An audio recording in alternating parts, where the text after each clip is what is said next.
mets pas de micro, vous m'entendez? Donc, ça va, vous parlez fort aussi. Donc, merci à tout le monde d'être venu et bienvenue à Madame le maire de Montdidier, commune de la Somme, qui va se présenter elle-même et qui a spécialement fait le déplacement pour venir nous parler de ce qui se passe dans sa ville et qui nous concerne, vu qu'on aimerait bien suivre un petit peu leur exemple, notamment au niveau des éoliennes.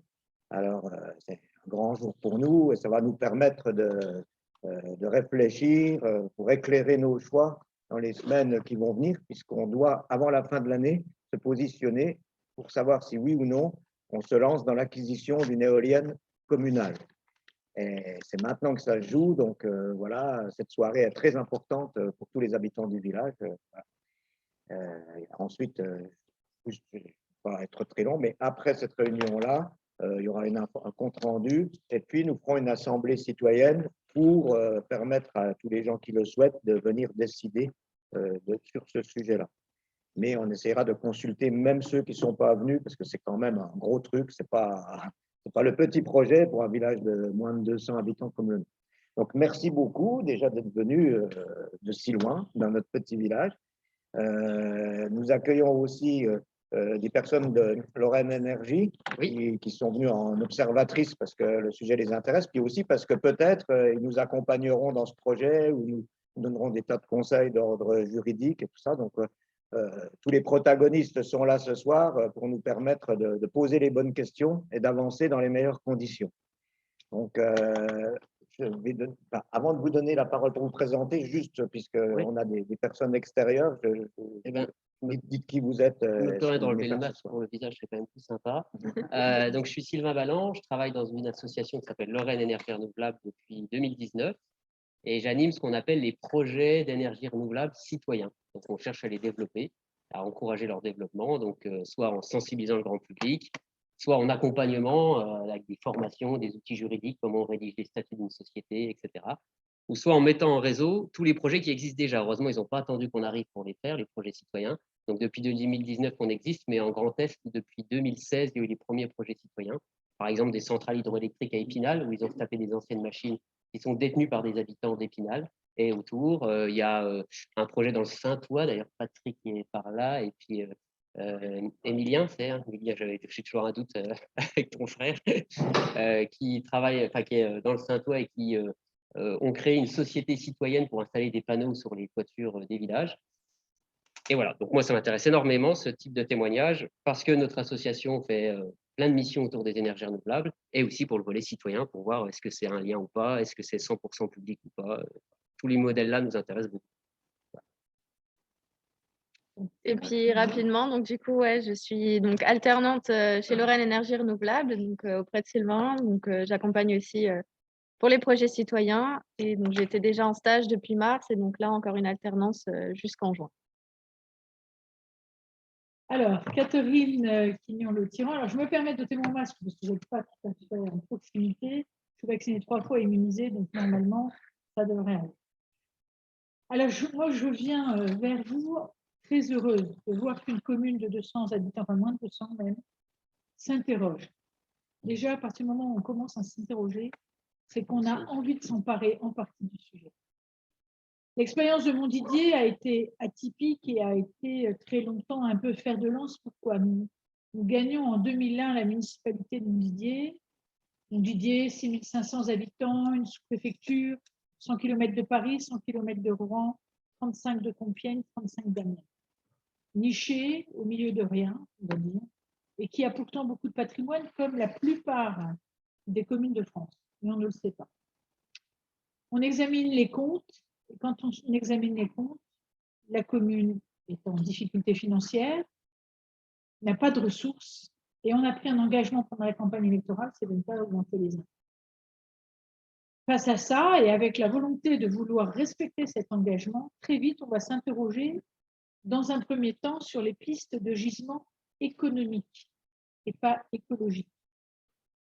Et dans les pistes de gisement économique, on a beaucoup de terrain, donc on peut augmenter notre population en se disant qu'à un moment donné, il faut ouvrir à l'habitat ces parcelles et donc aider à une forme de reconversion des parcelles agricoles. Et on a une régie municipale d'électricité. Cette régie, elle fait partie des entreprises locales de distribution. Vous en avez une très grosse ici à Metz, pas très loin, qui est une entreprise locale de distribution. Ce sont ce qu'on appelle des ELD qui ont été constitués au moment où le territoire français va développer l'énergie avec un très gros partenaire qui s'appelle EDF, va nationaliser donc, et en même temps ne va pas pouvoir couvrir tout le territoire. Vous allez avoir sur le territoire ce partenaire qui est un partenaire historique, des entreprises locales de distribution, et puis parfois ce qu'on appelle des SICAE, je ne sais pas si vous en avez ici, mais on a donc des syndicats d'agriculteurs qui se sont mis ensemble pour aller couvrir les zones les plus éloignées. Donc nous, on est avec ça, avec ce petit bijou dont on n'a pas forcément conscience et on se dit comment faire. Et dans le comment faire, quand vous n'avez pas d'argent, la première chose que vous faites, si vous ne voulez pas augmenter l'impôt, c'est vous allez traquer vos dépenses de fonctionnement. Notre première dépense, c'est l'éclairage public. On va être les premiers à tester ce qui se fait maintenant partout en France. C'est de l'éclairage public basse consommation. Maintenant, on en est au LED, mais à cette époque-là, on va être les tout premiers. On va avoir donc des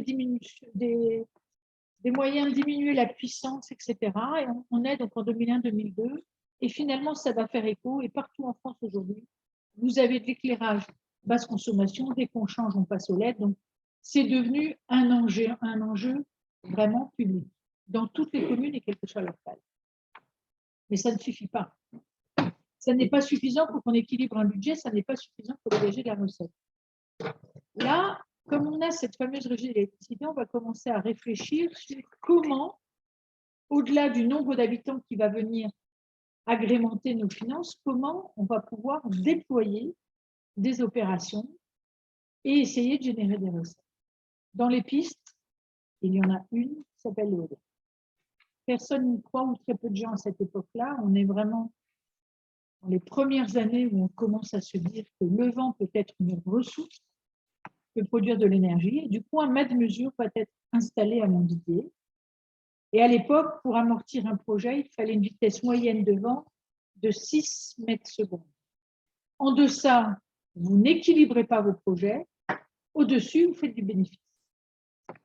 Le mât de mesure est installé, on commence à en parler avec la population qui, honnêtement, nous prend pour des timbrés quand même, hein, pour être clair, mais nous laisse faire parce qu'on tient notre engagement et d'autres choses se font en parallèle. Et du coup, ce résultat va être de 6,1 mètres secondes. 0,1. Nous avons un conseil d'administration de la régie électrique qui se dit, qu'est-ce qu'on fait ? Est-ce qu'on vend ce projet-là à des développeurs, comme ce que vous avez partout en France? Ou est-ce qu'on essaye de faire un projet citoyen, mais à l'époque, la démarche citoyenne n'en est pas du tout au niveau qu'elle est aujourd'hui, il faut être très clair. Ou est-ce qu'on prend le risque de le faire en public alors que personne en France ne le fait? Et là, parce qu'on a un peu des doudingues, on essaye. Mais il va nous manquer, parce que nous n'avons pas d'argent, les fameux 20% qui, à l'époque, sont demandés pour pouvoir développer un tel projet. On va aller taper à la porte de l'Europe, qui a envie de faire la démonstration que l'éolien est une solution de production énergétique et que ça peut contribuer à limiter la production de gaz à effet de serre, que ça peut contribuer peut-être demain à sortir du nucléaire, que ça peut contribuer à préserver la planète. Vous voyez, on est dans les prémices de ce que vous entendez aujourd'hui, mais nous sommes à l'époque en 2002-2003. Et là, l'Europe dit, Banco, si c'est un projet public, on vous met 1 million sur la table, à une condition. Alors, le projet est estimé à 12 millions d'euros. En fait, il sera 11 millions d'euros à l'époque. À une condition, c'est qu'il y ait une redistribution de la richesse et que vous nous expliquiez comment vous allez faire. Donc, on prend un engagement. Un tiers des bénéfices vont nous permettre d'améliorer le réseau et de tenter d'autres expérimentations. Un autre tiers va être utilisé par la commune pour financer les actions qu'on appelle de maîtrise de l'énergie. À l'époque, on commence à aborder le sujet sur la maîtrise de l'énergie. Aujourd'hui, on voit bien, 20 ans plus tard, où on en est quand même, ça a profondément avancé, ces ambitions-là, mais donc, un tiers sur ces opérations-là et un tiers à destination des citoyens. Et on va y aller. À ce moment-là, je vais rencontrer le président de région, dit pour nos communes entre Amiens et Compiègne, je ne sais pas s'il y avait 10 éoliennes déjà installées au total. Déjà à ce moment-là, il y avait très peu, très peu sur le grand instant. Et le président de région dit, ben moi, je veux bien croire à cette histoire de projet public. Donc, je mets 1 million d'avances remboursables sur la table. Vous me les rembourserez en fonction du productif. Donc, les 2 premières années, parce que quand vous allez faire votre projet, les premières années, ça vous coûte un petit peu. C'est après que vous allez amortir, mais souvent les 2-3 premières années, il faut les travaux, les centres, etc. Il y a un peu de surcoût. Donc là, vous arrivez à équilibrer votre projet, mais vous n'avez pas forcément votre redistribution immédiate. Quoique, quand on regarde votre projet, je pense même que vous l'aurez tout de suite. Mais bon, nous, à cette époque-là, on est les premiers, ça démarre. Donc, ils vont nous donner 1 million d'avances remboursables que nous devons rembourser en 5 annuités de 200 000 € en fonction du productible. C'est-à-dire que soit on atteint le productible qui nous permet de rembourser et on donne les 200 000 à la région, soit nous n'atteignons pas cette année-là, parce qu'il n'y a pas eu assez de vent, nous n'atteignons pas cette année-là le productible et on ne rembourse pas, elle est décalée de l'année. Soit on a eu une excellente année et on rembourse un peu plus vite. Et l'objectif du président de région de l'époque, qui est le prédécesseur de Xavier Bertrand, et c'est pour ça qu'on comprend pourquoi ce dispositif a été arrêté quand on sait que Xavier Bertrand est anti-éolien. L'idée du président de cette région-là de l'époque, qui s'appelait Claude Gévert, c'était j'aide une commune, ça marche, elle me rend l'apport que je lui ai donné pour qu'elle réalise son projet, et du coup, j'accompagne la commune d'à côté. Et je le fais avec d'autres. C'était ça l'idée. Ça a marché, on a pu aisément rembourser ses prêts, très facilement, et dégager des bénéfices. Grâce à cette opération qui a été ambitieuse et qui était vraiment très novatrice dans le paysage à ce moment-là, on a tenté de convaincre, mais c'était compliqué parce que le lobby éolien est quand même très bien organisé. Et il faut savoir que dès que vous laissez des éoliennes privées, quand ce ne sont pas les citoyens qui les portent, quand ce ne sont pas les collectivités, vous alimentez la plupart du temps des fonds de pension. Ce n'est pas forcément condamnable, mais quand on a une richesse locale, autant qu'elle profite à ses habitants et aux gens qui vivent sur le territoire. Ils ont les mâts d'éoliennes en face d'eux, et quel retour ils en ont. Les communautés de communes souvent oublient de dire qu'elles touchent les impôts forfaitaires sur les entreprises de réseau qui sont non négligeables. Et on devrait pouvoir exiger, mais ça n'est pas encore dans les réformes qui existent en France, ni dans les lois, mais on devrait pouvoir exiger de dire vous touchez tant au niveau des communautés de communes, combien vous rendez à vos territoires? Quelle politique vous mettez en œuvre avec ces indemnités? Nous, ce petit projet-là, 4 éoliennes, vous pouvez s'imaginer ce que ça pouvait représenter à l'époque, 11 millions d'euros pour une petite régie, je pense que c'est presque l'équivalent de l'effort que vous avez envie de faire avec votre éolienne aujourd'hui. On y va de manière audacieuse en disant qu'est-ce qu'on risque? Ne pas générer beaucoup de bénéfices, peut-être. Se planter parce que là, ça ne marche pas. Là, c'est un risque. Ou alors que ça marche. L'hypothèse de ça ne marche pas, on était quasiment sûr qu'on produirait de l'énergie puisque partout en Europe, s'étaient développés les parcs éoliens. Il n'y en avait pas en France, mais il y en avait ailleurs. Et souvent d'une puissance plus importante. Donc ça, c'est quelque chose que vous pouvez tout de suite rejeter comme hypothèse. Après, c'est le pari du gain. Mais est-ce que votre vocation, c'est forcément de gagner beaucoup tous les ans ou est-ce que c'est d'essayer de contribuer à votre niveau à améliorer une prise en compte quand même de l'enjeu climatique dont on ne peut plus aujourd'hui s'extraire parce qu'on sera tous touchés. Si ce n'est pas nous, ça sera nos petits-enfants, etc., les générations qui suivent, mais on a quand même cette responsabilité-là. Et puis, c'est aussi aujourd'hui d'essayer avec ce qui est votre patrimoine local, et le vent, c'est votre patrimoine local, d'essayer de financer d'autres politiques. Nous, grâce à tout ça, qu'est-ce qu'on a pu faire? Montdidier a été la ville de la première chaufferie bois de Picardie, toujours avec ce président de région qui croyait aux énergies renouvelables. Première chaufferie bois de Picardie, très vite, on se rend compte que cela n'est pas suffisant parce que finalement, la chaufferie, elle alimente un bâtiment. C'est un peu dommage. On peut essayer de raisonner en réseau de chaleur. On va donc être après sur le premier réseau de chaleur de Picardie. Il y en a eu 46 après. On peut se dire, ouais, c'est intéressant, c'est pas intéressant. Sauf que grâce au réseau de chaleur, on permet d'avoir une fourniture de la chaleur moins chère que celle qu'on a aujourd'hui avec le gaz ou même avec l'électricité.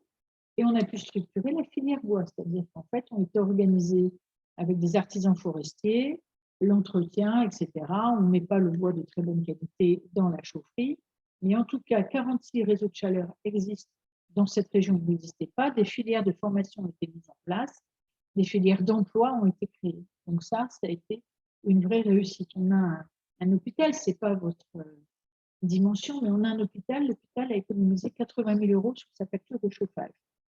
Je veux dire, sur un budget de l'hôpital, ce n'est pas énorme. 80 000. L'hôpital donc, va économiser ces 80 000 et va remettre cet argent-là dans l'implantation d'un laboratoire. Aujourd'hui, ce laboratoire traite tous les bilans de l'établissement, mais tous les bilans des établissements qui sont à 20 km à la ronde et qui n'ont pas les moyens d'avoir de propre laboratoire. Il est ouvert au public aujourd'hui, donc notre population peut aller faire ses bilans dans ce laboratoire qui est un service.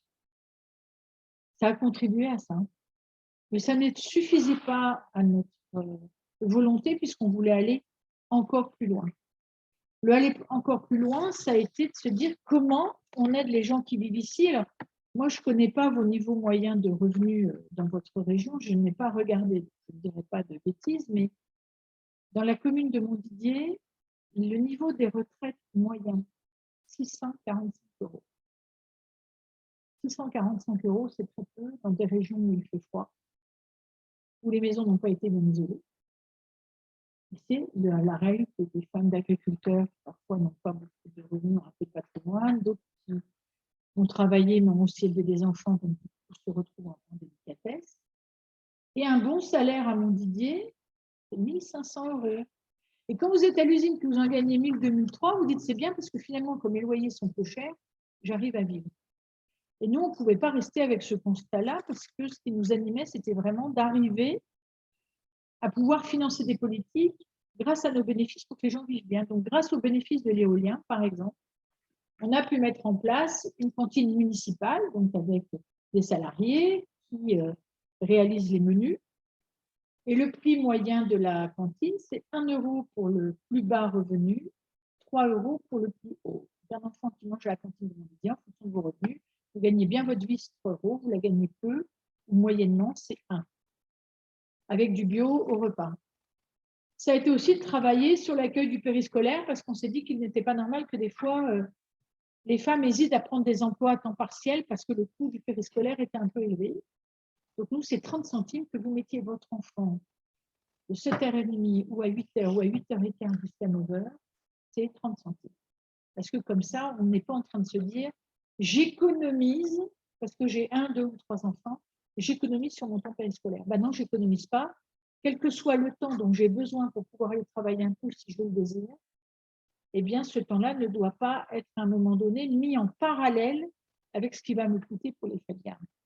Donc, c'est aussi grâce à ces bénéfices-là. Cela nous a permis aussi de municipaliser le cinéma. Donc, par exemple, la semaine prochaine, il y a un Walt Disney qui sort en sortie nationale. Il sera en sortie nationale à Montdidier. Sauf que le prix d'entrée du cinéma de Montdidier, c'est 4 € pour les enfants et 5 € pour les adultes. Vous allez voir le James Bond à Montdidier en sortie nationale, vous payez ce prix-là. Vous allez à Amiens chez nous, c'est à peu près entre 12 et 13 €. Voilà, 35 km nous séparent. Ça a été des choix. Vous voyez, c'est vraiment grâce à ces politiques-là qu'on a pu en financer d'autres. On a aussi des aides directes aux particuliers. Dans les aides directes aux particuliers, il y a par exemple l'installation en toiture de panneaux photovoltaïques, soit pour produire son eau chaude solaire, donc dans ces cas-là, on limite à 5 mètres carrés, soit pour avoir du chauffage solaire, et dans ces cas-là, on est à 15 mètres carrés. Pourquoi on a limité? C'est qu'on ne souhaitait pas rentrer dans une logique de business, c'était une aide pour faire, qui doit permettre d'être un peu en autoconsommation. Or, les politiques régionales maintenant s'inspirent un peu de ces modèles et soutiennent plutôt l'autoconsommation que le reste. Il y a eu d'autres municipalisations de services. La municipalisation du service de l'eau, on avait un prestataire, il y a Veolia, etc. Nous, c'était la SOR. En quittant la SOR, sans augmenter le prix de l'eau, alors que changer 30 branchements plomb par an, en 3 ans, tous les branchements plomb peuvent être changés. On voit bien que quand on déplace le curseur, à une somme équivalente, on peut la réinjecter localement et finalement avoir des politiques en faveur des gens qui vivent là, qui sont beaucoup plus en faveur de ses habitants que du reste. On n'a pas vocation à servir des frais à payer, des frais de structure, etc., ce qui est souvent le cas quand on a des prestataires. Donc, ce n'était pas notre logique. Ensuite, donc, ce réseau de chaleur, il y a eu un premier réseau de chaleur, il a été étendu. Ensuite, il y a eu un deuxième réseau de chaleur qui a été construit. Donc là, nous avons à peu près une bonne moitié de la ville qui est couverte par les réseaux de chaleur. Il y a une unité de cogénération qui a été implantée. Unité de cogénération donc, qui nous permet à partir du gaz de réinjecter quand on est en période fort froide, etc. Sauf que le gaz qui est produit à Montdidier est du gaz vert puisqu'on a 2 méthaniseurs alimentés par des agriculteurs et 100% du gaz produit injecté à Montdidier du gaz vert. C'est une chance pour nous, même si, au passage, j'aurais préféré qu'on ait dans nos méthaniseurs que du déchet et pas forcément parfois du produit sain. Mais bon, c'est comme ça pour le moment. On a bien conscience qu'il faut aussi des temps d'adaptation et qu'on ne peut pas tout faire tout de suite. On ne peut pas, on est dans une phase de transition, ça porte bien son nom. Ce n'est pas une rupture brutale, il faut accompagner les choses, il faut les mettre en œuvre. Et plus nous serons nombreux à accompagner, à mettre en œuvre, et plus ce sera simple pour tout le monde d'assurer cette transition et d'arriver in fine à d'autres modèles. Nous ne serons probablement pas les derniers, il y aura d'autres générations, et d'ailleurs on va compter sur les plus jeunes pour prendre ces relais-là. Et on ne va pas s'arrêter là. Alors j'ai, en 2014, souhaité développer le méga éolien parce que commence à avoir partout des bases d'éoliennes. Alors, nos éoliennes, ce ne sont que des petites, ce sont les premières, donc ce sont des 2 mégawatts. Aujourd'hui, il n'y a plus d'éoliennes de 2 mégawatts.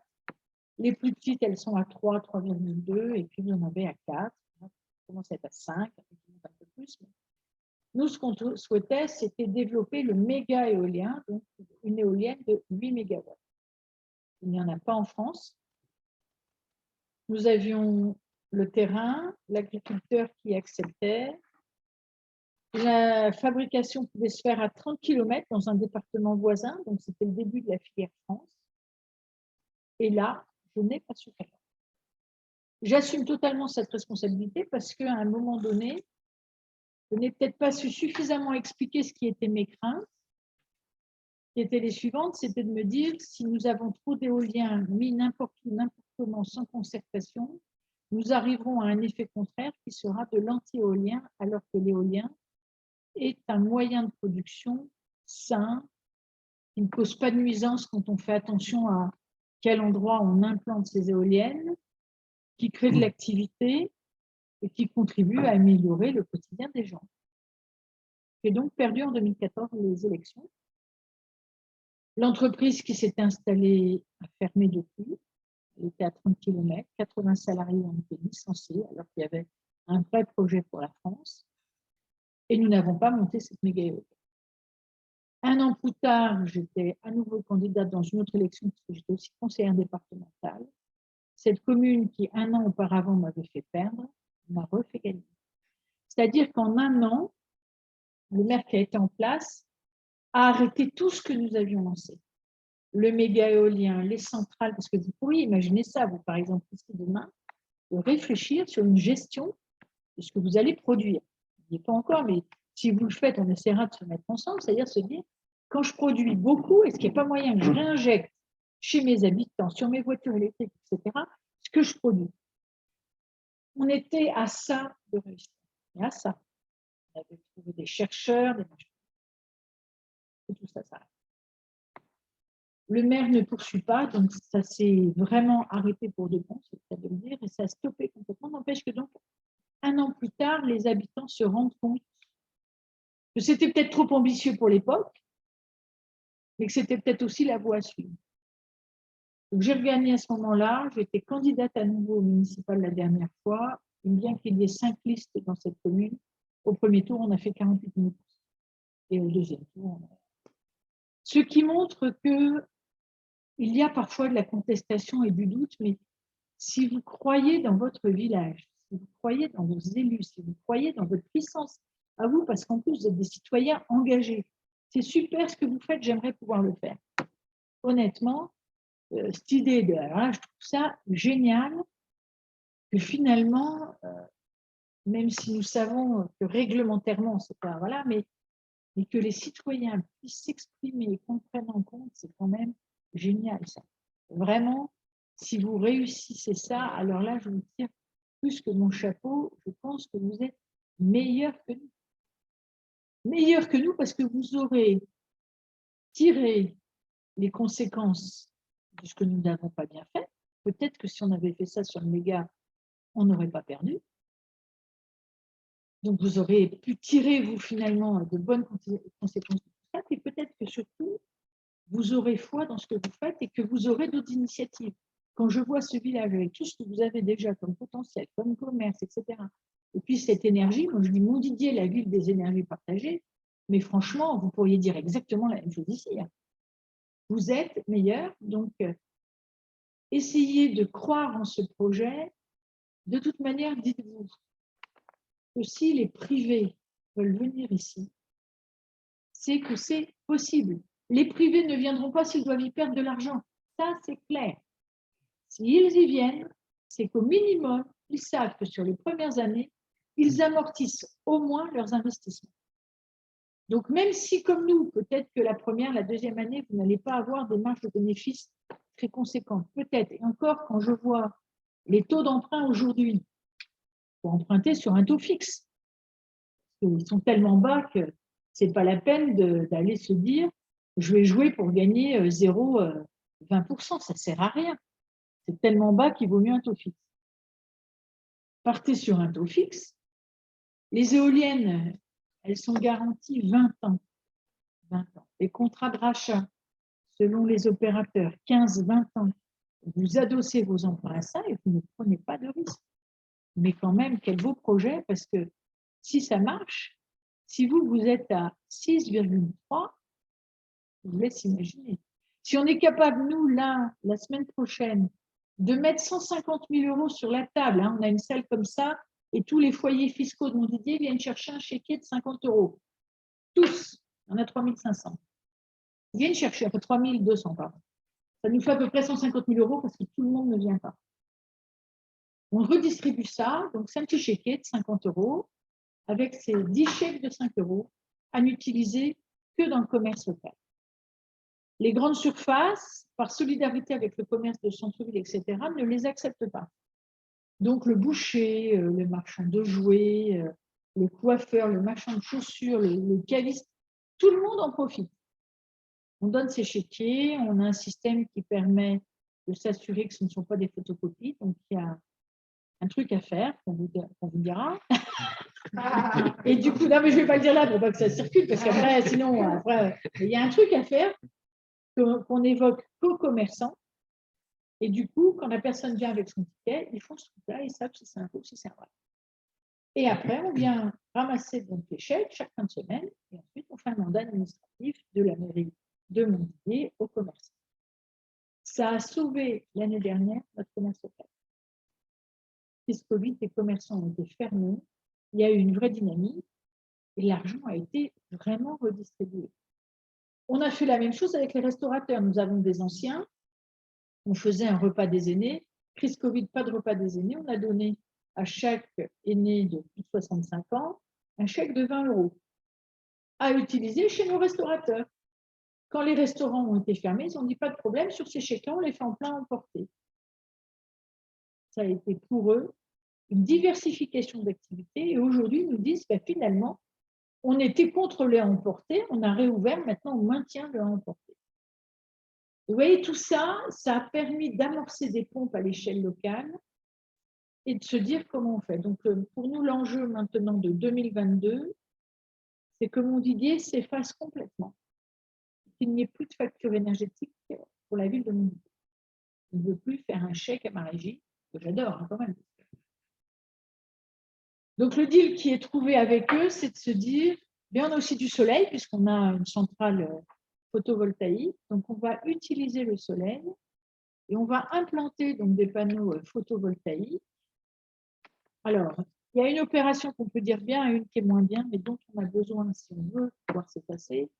Là, bien, c'est construire sur un terrain de rugby qui est à l'abandon une halle photovoltaïque qui alimente une école, une piscine, une salle des fêtes et quelques résidences autour, parce que quand vous faites ce genre de production, il est bien d'avoir des consommateurs in fine qui sont là la journée. Les gens ne sont pas là, ça a moins d'intérêt. Donc ça, c'est la belle opération. Il y en a une qui, au niveau environnemental, est un peu moins belle, mais tant pis, il faut qu'on le fasse. C'est qu'on met des panneaux solaires, mais au sol. Ça, c'est moins bien parce qu'on ne vient quand même pas que sur de la friche. On n'a pas 30 hectares agricoles qu'on va prendre.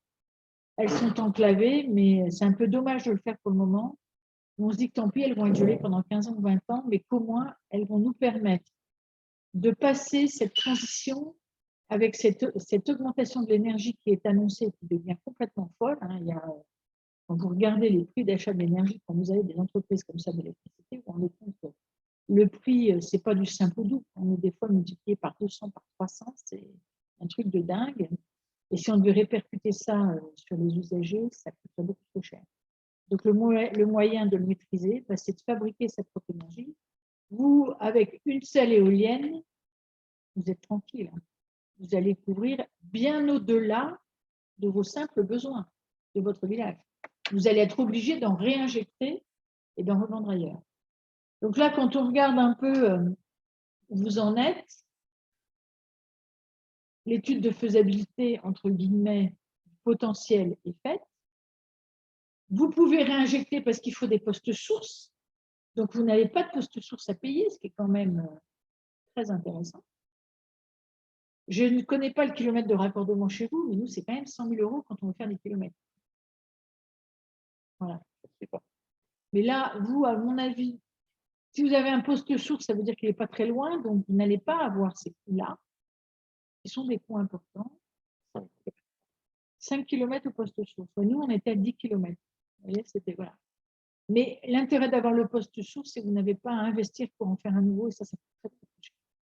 Quand vous avez le poste source, ça veut dire qu'en gros, quand vous allez produire beaucoup d'électricité, vous allez consommer d'abord chez vous, parce qu'en énergie, les ions, c'est un peu feignant, donc ça va là où on les appelle, hein, le plus près possible. Puis si vous n'en avez pas besoin, ça va repartir dans le réseau pour les autres. Donc voilà, moi, je ne peux pas vous influencer. La seule chose que je peux vous dire, c'est que dans une commune qui n'avait pas d'argent, qui n'avait pas de potentiel, ça lui a sauvé la vie. Ça a permis de rendre une qualité de vie à nos habitants qu'ils n'avaient pas, qu'ils n'avaient plus. Et puis, si nous avons été réélus comme ça, malgré le contexte, je suis sur une étiquette de gauche, dans un secteur très, très à droite. Si on a été réélu, c'est qu'à un moment donné, je pense que la population s'est dit finalement, ce choix-là, c'était peut-être pas si déconnant, et que la sensibilisation aux enjeux climatiques, elle devient de plus en plus prégnante. Demain, les générations futures nous demanderont ce que nous avons fait pour elles. Parce que nous, on a hérité de nos anciens, et dans ce que nous avons hérité, il y avait quand même un modèle très protecteur.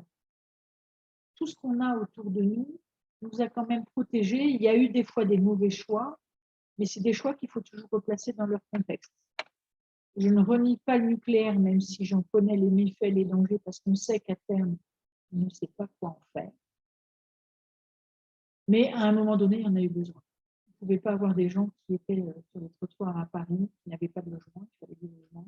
C'était des vrais passeports thermiques. C'est comme ça qu'est né Emmaüs. Mais vous voyez, c'était le contexte de l'époque. Aujourd'hui, on a d'autres potentiels. On sait gérer l'énergie. On ne sait pas encore la stocker. C'est sur ça qu'il faut travailler demain. C'est comment on arrive à stocker bien l'énergie pour la rendre rapidement quand on en a besoin. On n'est pas complètement prêt. On s'en approche, mais ce n'est pas encore tout à fait ça, mais on y arrive. Donc, cette transition, il faut la faire. Et vous, à votre échelle, vous le pouvez. Donc, ayez de l'audace. Enfin, Moi, j'ai tendance à vous dire, quand je vois comment vous vivez ici, faites-le, parce que même si je ne suis pas un de vos citoyens, j'aimerais bien qu'ailleurs en France, il y ait un autre modèle qui soit meilleur que le mien, et ça pourrait être le cas ici.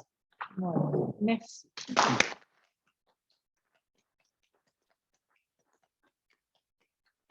Est-ce que vous avez des questions? Alors, on était sur du 8 mégawatts, on serait passé à l'époque à peu près 12 millions, c'est-à-dire le prix que nous avions à l'origine pour les 4. Aujourd'hui, le prix du mégawatt éolien est un peu plus bas. Donc vous, alors à combien vous les vendez? 4 millions, je pense. 4 millions, nous ont-ils dit, pour une 4. Voilà, c'est ça. 1 million de mégawatts. Vous descendez à 1 million. Mais là, nous, on était la première. Il n'y avait pas de process de fabrication. Ça n'existait pas en France. Vous voyez, donc, quand vous êtes les premiers, et c'est pour ça que généralement vous êtes accompagnés par l'Europe, c'est pour ça que vous êtes accompagnés par des régions, c'est que quand vous êtes le premier, il faut bien que quelqu'un teste et prenne un peu de risque. Pour les habitants, Tout à fait. finalement, si nous, on voulait partir sur une éolienne, Alors, non, ce qu'elle veut savoir, c'est combien lui coûterait une éolienne, combien elle coûterait l'éolienne de 8 mégawatts. nous, on devrait investir pour les habitants. Ben, je pense que là, alors d'abord, il faudrait savoir si vous avez un site qui la fabrique, ce qui n'est pas garanti aujourd'hui. Parce qu'à cette époque-là, c'était Enercon qui voulait le faire. Donc, ils avaient installé leur site industriel. Ils avaient les process en Belgique, en Allemagne, etc. Donc, je ne sais pas s'ils seraient d'accord pour venir installer, parce que quand vous en mettez une, l'enjeu, ça n'est pas qu'une. C'est à terme d'en développer plus. Donc, je pense que vous serez quand même, pour la première, plus cher. Nous, à l'époque, on était sur du 12, même s'ils ont optimisé leur process, vous serez sur un 10. Tandis que là, les vôtres, vous êtes à peu près 1 million du mégawatt, donc ce qui est moins cher que ce que nous avions payé. On était plutôt sur du 1,5 million. Vous avez bénéficié, enfin aujourd'hui, le développement des éoliennes, vous avez des éoliennes plus performantes, avec moins de nuisances, elles font moins de bruit, qui s'installent dans la durabilité, même si les nôtres, elles sont données pour 20 ans et que honnêtement, je touche au bois, mais nous n'avons aucun souci. On n'a pas de panne. Il faut prendre un très bon contrat de maintenance. Ça, surtout, si vous faites ce projet-là, ne faites pas l'économie d'un contrat de maintenance, parce que si vous avez un bon contrat de maintenance, votre éolienne ne tourne pas, les îles tournent, vous vous dites, tiens, qu'est-ce qui se passe? C'est pas normal. Elle ne tourne pas forcément tout en même temps. Elle ne tourne pas forcément tout au même rythme, parce qu'elles ne sont pas forcément dans le même sillage, mais si vous voyez que la vôtre, elle ne tourne pas et que toutes les autres tournent, vous appelez, vous dites, il y a un truc qui ne va pas. Si vous avez une boîte de maintenance, ils vont venir. Il faut le mettre dans l'obligation, dans le cahier des charges, il faut dire, en moins de 24 heures, vous devez dépêcher quelqu'un qui vienne s'assurer que l'éolienne tourne. Il faut prévoir dans vos contrats la perte, entre guillemets, de productible, c'est-à-dire que si votre éolienne ne tourne pas pendant 8 jours alors que les autres ont tourné, il faut vous faire rembourser la perte de productible. Donc ça a un coût. Mais pour vous, ça ne changera rien en tant qu'habitant. Si vous faites votre emprunt, que vous le faites correctement sur un taux fixe, vous n'aurez pas besoin, me semble-t-il, d'augmenter votre fiscalité et vos recettes vont permettre d'alimenter ensuite vos budgets. Donc, du coup, peut-être que vous allez freiner un projet ou deux sur un an, ou deux, peut-être, parce que vous allez avoir fait ce pari d'investir et encore, puisque vous avez, je ne suis même pas sûre. Mais bon, ça, c'est le pari de l'avenir pour vous. Hein. Voilà, c'est un beau pari. Et la 8 mégas, alors là, si vous ne pouviez pas la 8 mégas, là, mais ça, honnêtement, je ne suis pas sûre parce que déjà, nous, en ayant un site et tout ça, ça a été compliqué. Actuellement, en France, les 8 mégas ne sont pas fabriqués. J'avais une question. Vous en avez 4, c'est ça, sur Montdidier? Oui. Et vous êtes passé par une entreprise qui les a fabriqués, qui les a conseillés? Alors, est-ce qu'ils vous ont demandé d'en construire plus pour en avoir, vous, 4? Est-ce qu'eux vous ont proposé, par exemple, sur un chantier, d'en construire plusieurs pour alors là, vous en ayez à vous? Alors là, on nous le propose sur un chantier voisin dans une commune qui jouxte Montdidier. On nous dit, là, il y a un parc de 5 éoliennes qui va se développer. Est-ce que vous voulez en acheter une pour vous pour faire la 5e? Mais C'est ce qu'on nous propose ici. voilà. Alors, Ça, Alors, je ne souhaite pas le faire, non pas que je ne veux pas de l'éolienne, mais la condition sine qua non pour le faire, c'est que vous venez vous injecter sur notre poste. Parce que comme on a notre régie d'électricité, s'ils injectent sur notre poste, ils vont payer un droit en fait d'accès, ce qu'on appelle le turf, etc. Enfin, ils vont nous payer notre redevance, alors que si c'est pour aller l'injecter chez le voisin, je ne vois pas l'intérêt. Et comme on a ce projet solaire, et comme on a nos réseaux de chaleur, et qu'aujourd'hui on a à peu près 75% de couverture de nos besoins, qui ne nous manque pas grand-chose, ma logique, ce n'est pas d'aller faire du business, c'est de pouvoir financer mes politiques et de diversifier. Donc, je ne suis pas sûre de le faire, sauf s'ils viennent se rapprocher au poste de mon idée. Donc, je dois les rencontrer bientôt, parce qu'eux sont intéressés pour bénéficier de l'image de mon Didier, en disant, finalement, on fera un mixte entre du privé et du public. Le côté public nous permet de choisir. Demain, vous choisirez ce que vous ferez de cet argent. Vous pourrez vous dire, finalement, nos gamins, on n'a pas de cantine aujourd'hui. C'est vrai, vous n'avez pas d'école ici. Mais ça ne vous empêchera peut-être pas de dire, finalement, quand vos enfants, les enfants de cette commune vont manger à la commune de Commercy dans leur cantine, nous, on met 2 € pour chaque repas ou 1 €, par exemple. Vous pourriez très bien vous dire, et c'est ce qu'on fait avec nos associations, on a envie de favoriser la pratique du sport. On n'a pas tous les clubs sportifs ici. Eh bien, nous, pour nos habitants, pour chaque foyer, on dit, on met 10 €, quelle que soit l'adhésion à un club sportif. Que ce soit le club qui coûte 10 €, 30, 50, 100, nous, on met 10 €. C'est ce qu'on fait. C'est ce qu'on fait. Donc, on soutient grâce à ça la pratique sportive. Alors, je n'ai pas détaillé tout ce qu'on fait, mais on va très, très loin dans la redistribution. Et à partir du moment où vous avez ça, vous pouvez vous dire, quand vous regardez votre éolienne, bah ouais, c'est la nôtre. C'est la nôtre et elle contribue. Demain, je veux isoler ma maison parce que votre rapport par rapport aux bénéfices attendus ici sera supérieur finalement à ce que nous, on a. Je disais tout à l'heure en aparté, la première question que j'ai posée à votre mère en arrivant, c'est quel est votre budget? Fonctionnement, investissement. Si je le mets, toute proportion gardée par rapport au mien, il est meilleur. Vous avez plus de capacité que moi.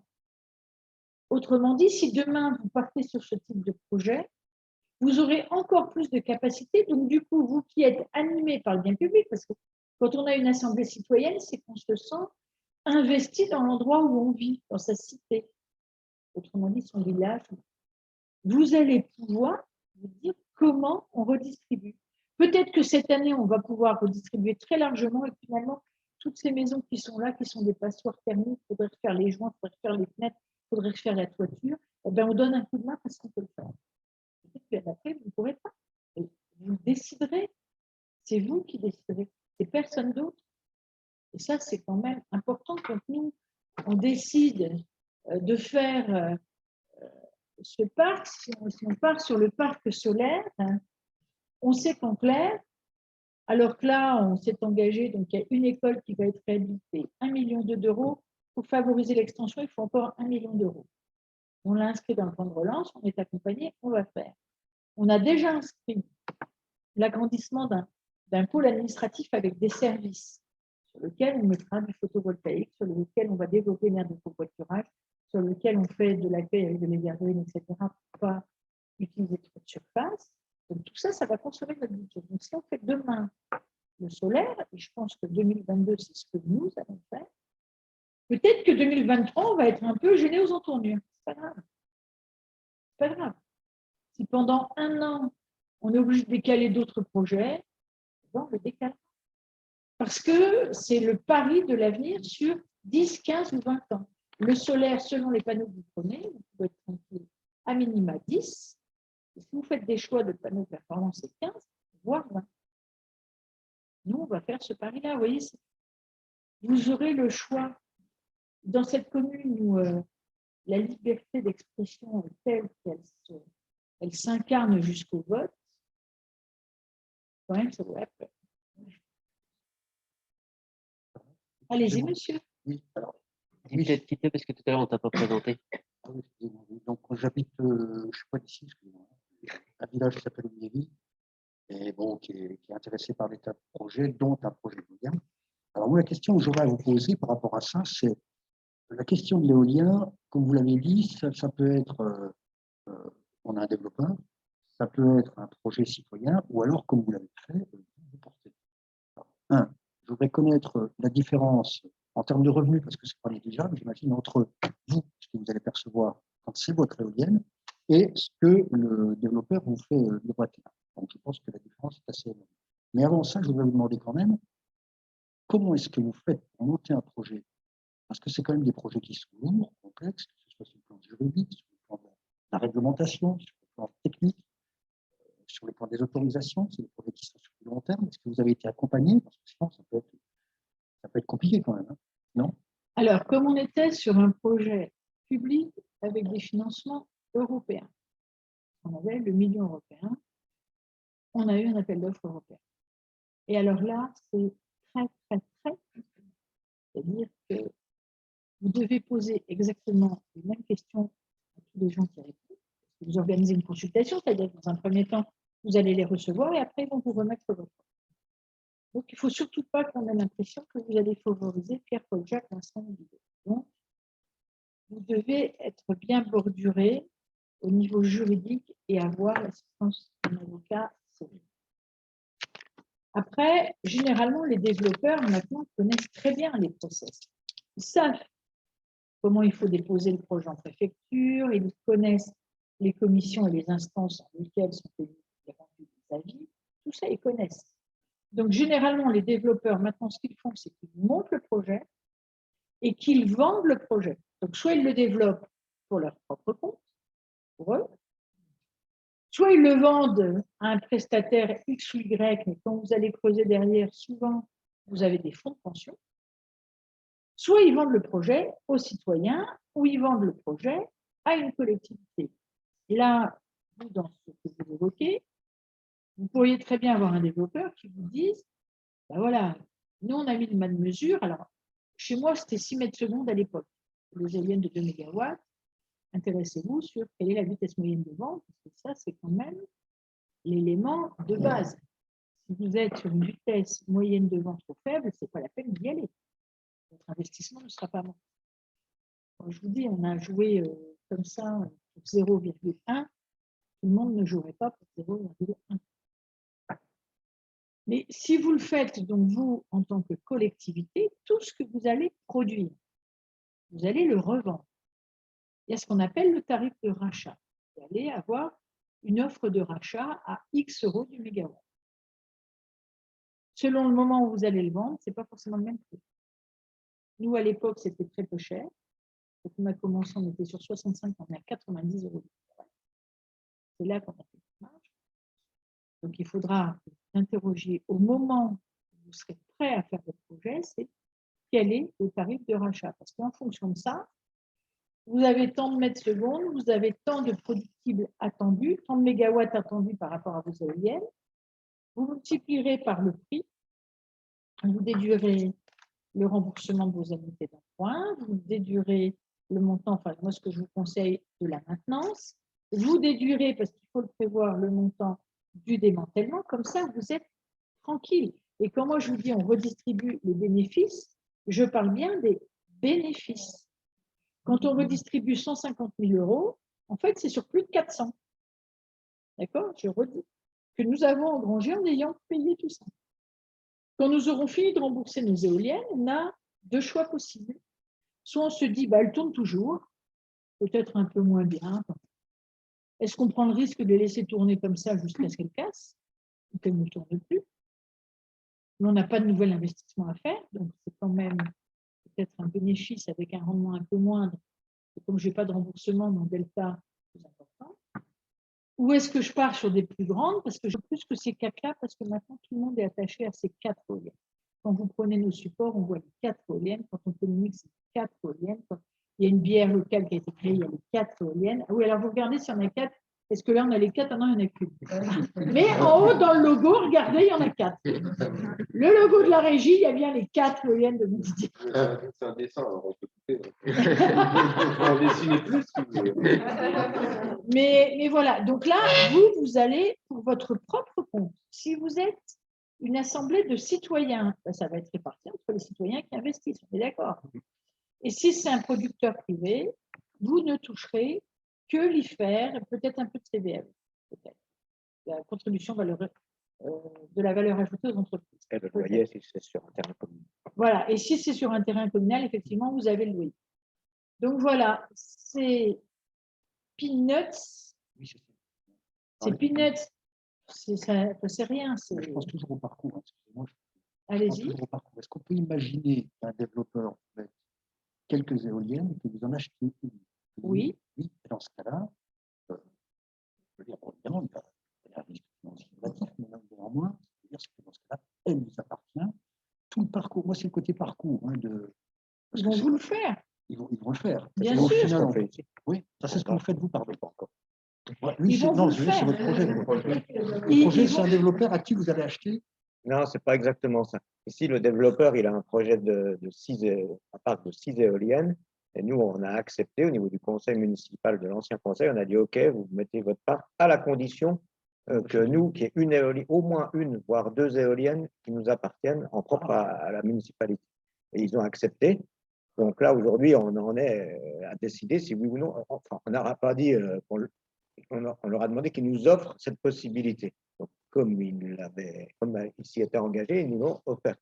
Donc là, aujourd'hui, le stade où on en est, c'est est-ce qu'on la prend, cette éolienne-là, ou ces deux, ou est-ce qu'on laisse tomber, on les laisse développer, qu'on touche l'IFER et les loyers, voilà. Voilà le choix qui s'offre à nous. C'est pour ça que. Et là, pour le coup, il y a un vrai intérêt parce qu'on pourrait très bien imaginer que sur les 6 éoliennes, il y en ait une qui appartient à la ville. On pourrait très bien imaginer que des citoyens disent ben, nous aussi, on en achète une. Et puis que le développeur en développe pour son propre compte ou pour le fournisseur, parce qu'ils ont différents choix de fournisseurs. Ça peut être Vestas, ça peut être Bitcoin, enfin, il y a plein d'opérateurs. Donc, qui se disent c'est pour mon propre compte. L'intérêt, me semble-t-il, quand vous êtes dans une opération comme ça groupée, c'est que pour le coup, la maintenance, vous allez l'avoir au prorata des autres. Voilà. Ils vont venir entretenir les leurs, ils vont entretenir les vôtres. C'est qu'un seul déplacement, c'est fractionné, mais du coup, votre risque est moindre. Je vous dis, je le bordurerai vraiment parce que quand c'est des fonds publics, il ne faut pas se planter. Donc, on a bien intérêt à avoir prévu l'indemnité en cas de non-remise en service. Ça, c'est très important, parce que si c'est à une période où il n'y a pas de vent, c'est pas grave.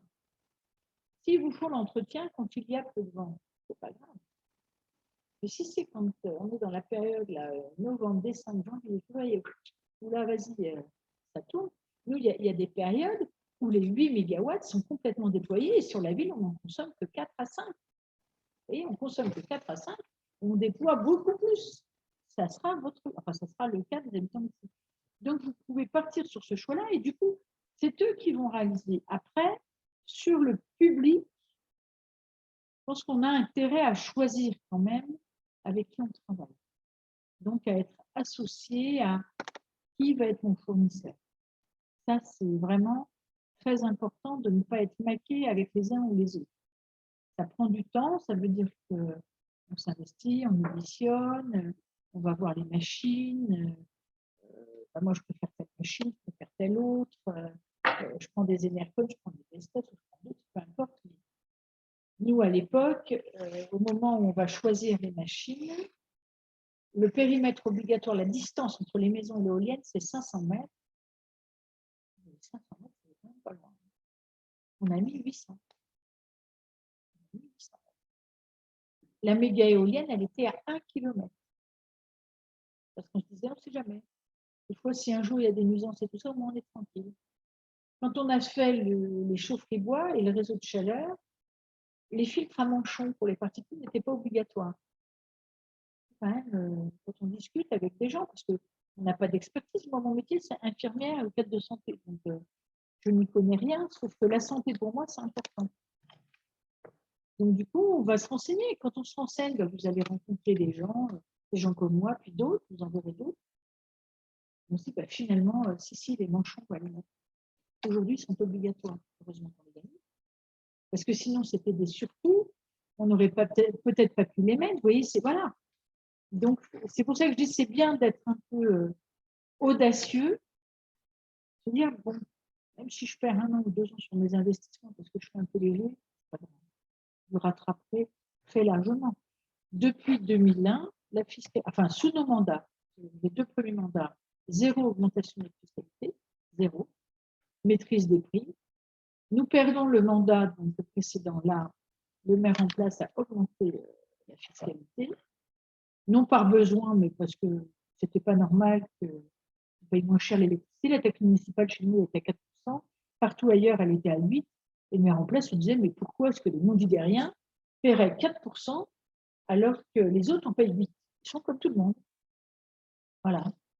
C'était sa conviction. La nôtre était différente, donc dès qu'on est revenu, qu'est-ce qu'on a fait? Première délibération, on a remis la taxe municipale à 4%, parce qu'on s'est dit, bah oui, mais les éoliennes, elles sont sur les terres de Montdidier, donc les habitants de Montdidier les voient. Donc voilà, c'est un choix. L'intérêt, quand vous avez un projet public, c'est que le choix, c'est complètement différent. Ce n'est pas un petit billet de 15 000 € qui tombe, même si c'est pas mal, c'est beaucoup plus. 50, 60, 80 000 €, on n'est plus du tout sur les mêmes enjeux là. On avait donc, par rapport à Montdidier, ce qu'on pouvait gagner. Donc voilà, nos frais de maintenance, vous voyez que ce papier, finalement, j'en avais vraiment besoin. Les frais de maintenance à Montdidier, sur nos éoliennes, pour nos câbles, 87 500. Les impôts, donc, etc., 22 000 €. Le remboursement d'emprunt, 200 000 €. Bénéfice, et là, on parle bien du bénéfice sur nos éoliennes, 108 000, donc là, on est à peu près à 400 000. Et pour des éoliennes qui nous appartiennent. Qui nous appartiennent. Bah oui, mais comparé à des éoliennes qu'on mettrait en location, est-ce que ça vaut le coup d'en faire construire 6 pour en avoir 5 qui appartiennent à un autre qui va nous verser un minimum, alors que nous, on peut en avoir une qui nous rapporterait beaucoup plus. Alors, je pense que sur une seule, voilà. Ils ne viendraient pas pour une. C'est ce que j'allais vous dire. Je pense que pour une, ils ne viendront pas. Est-ce que vous avez la capacité financière d'y aller? Vous voyez, moi, je fais le pari de 0,1. Moi, j'ai assisté à un essai d'une éolienne. C'était tout au début, quand ils l'ont mis en route. Nous, c'était vraiment des petites éoliennes, c'est 1,5 MW sur la côte. Et elle avait du vent tellement puissant, elle fournissait 1,7. Donc, elle était au maximum, même au-delà de ce qu'elle pouvait produire. Nous aussi, ça arrive, parce qu'en fait, quand on vous les vend pour X mégawatts, des fois, elle déborde un peu. Nous, on a le compteur, on voit en instantané. Alors, comme c'est vos éoliennes, c'est pareil. Hein. Vous avez la clé. Tiens, vous allez voir. Moi, j'aime bien de temps en temps. C'est bête, j'ai conscience que c'est bête. Mais j'aime bien quand même, il faut que j'aille voir. Si vous voulez, on peut être même plus précis. Ici, il ne résonne pas en vitesse de vent, il résonne en facteur de charge. C'est-à-dire qu'une éolienne de X mégawatts, si c'est une de 2 mégawatts, eh ben, elle ne produit pas tout le temps 2 mégawatts. Si le vent est faible, elle produit des fois que 1 ou 0,5 ou 0. Et sur une année, quand on rapporte à une année, on arrive à un facteur de charge. On estime que si on est au-dessus de 20% sur une année en moyenne, c'est-à-dire 20% de 2 mégawatts, ça fait 4. Eh ben, c'est bon, au-dessus de 20%. Ici, à Ménil, on est à 25. Voilà. 25% de facteur de charge, c'est des facteurs de charge qu'on a dans des régions bien venteuses. Et aujourd'hui, on parle beaucoup de taxe carbone, mais je ne connais pas vraiment le terme, mais le fait que de produire de l'énergie avec des énergies renouvelables, il y a des droits de carbone qu'on peut vendre, non? C'est surtout qu'à un moment donné, quand on va tous être assujettis à cette taxe, le fait qu'on produise aussi du propre, ça nous fait baisser notre taxe. Oui. Parce que, ça aura un effet, c'est pour ça que Total, par exemple, achète les certificats d'énergie. Quand on vous dit tel opérateur va financer telle opération, c'est parce qu'en fait, il veut récupérer vos certificats d'énergie. Et bientôt, on sera tous assujettis à ça. Donc, honnêtement, c'est intéressant qu'il n'y a pas... C'est un modèle qui est intéressant pour vous. Grâce à ça, vous pourrez faire d'autres choses. Vous avez la capacité. Vous n'avez pas d'emprunt, vous avez cette capacité.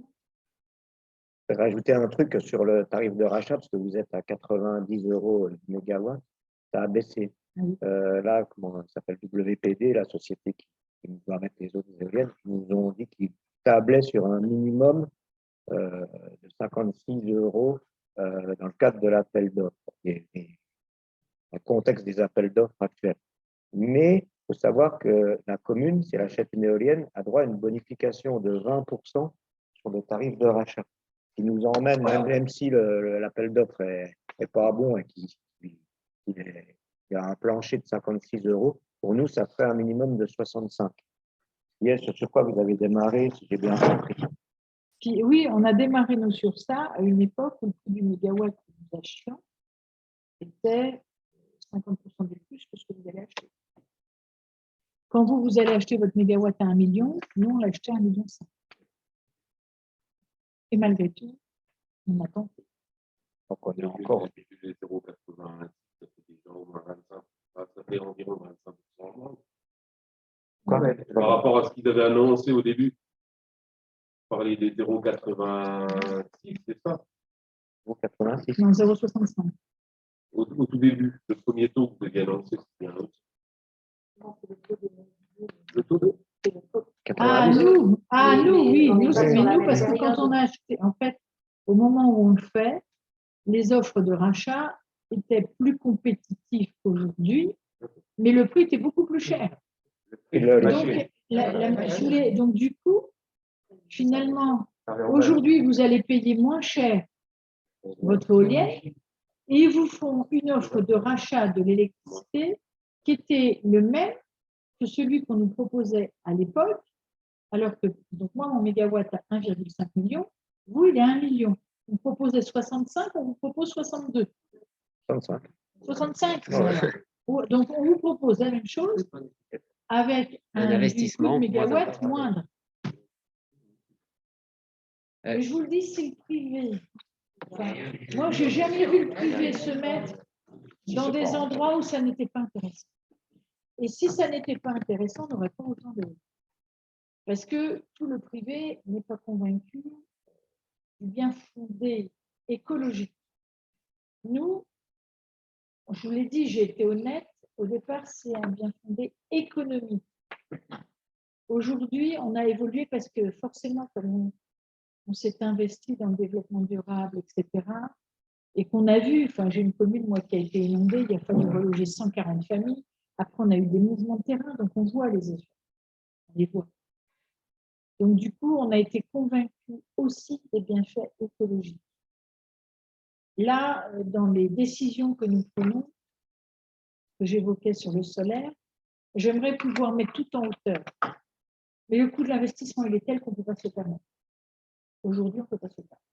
Donc, on en fera une partie pour être conforme à nos idées, mais on en fera aussi une partie pour être conforme à l'aspect économique parce qu'on ne veut pas, avec les salaires que je vous ai donnés, on ne veut pas avoir des familles qui ne mangent pas leur faim, on ne veut pas avoir des familles qui ne se chauffent pas.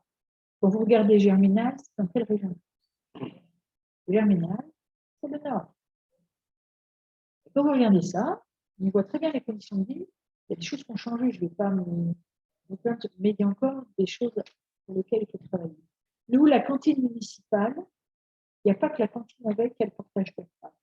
Le portage de repas, ça veut dire qu'on prend en compte les retraites des gens et qu'on est capable de livrer pour les personnes âgées ou pour une personne handicapée, ou pour par exemple quelqu'un qui a un accident et qui ne peut pas cuisiner, on est capable de livrer un repas avec entrée, plat, fromage, dessert le midi.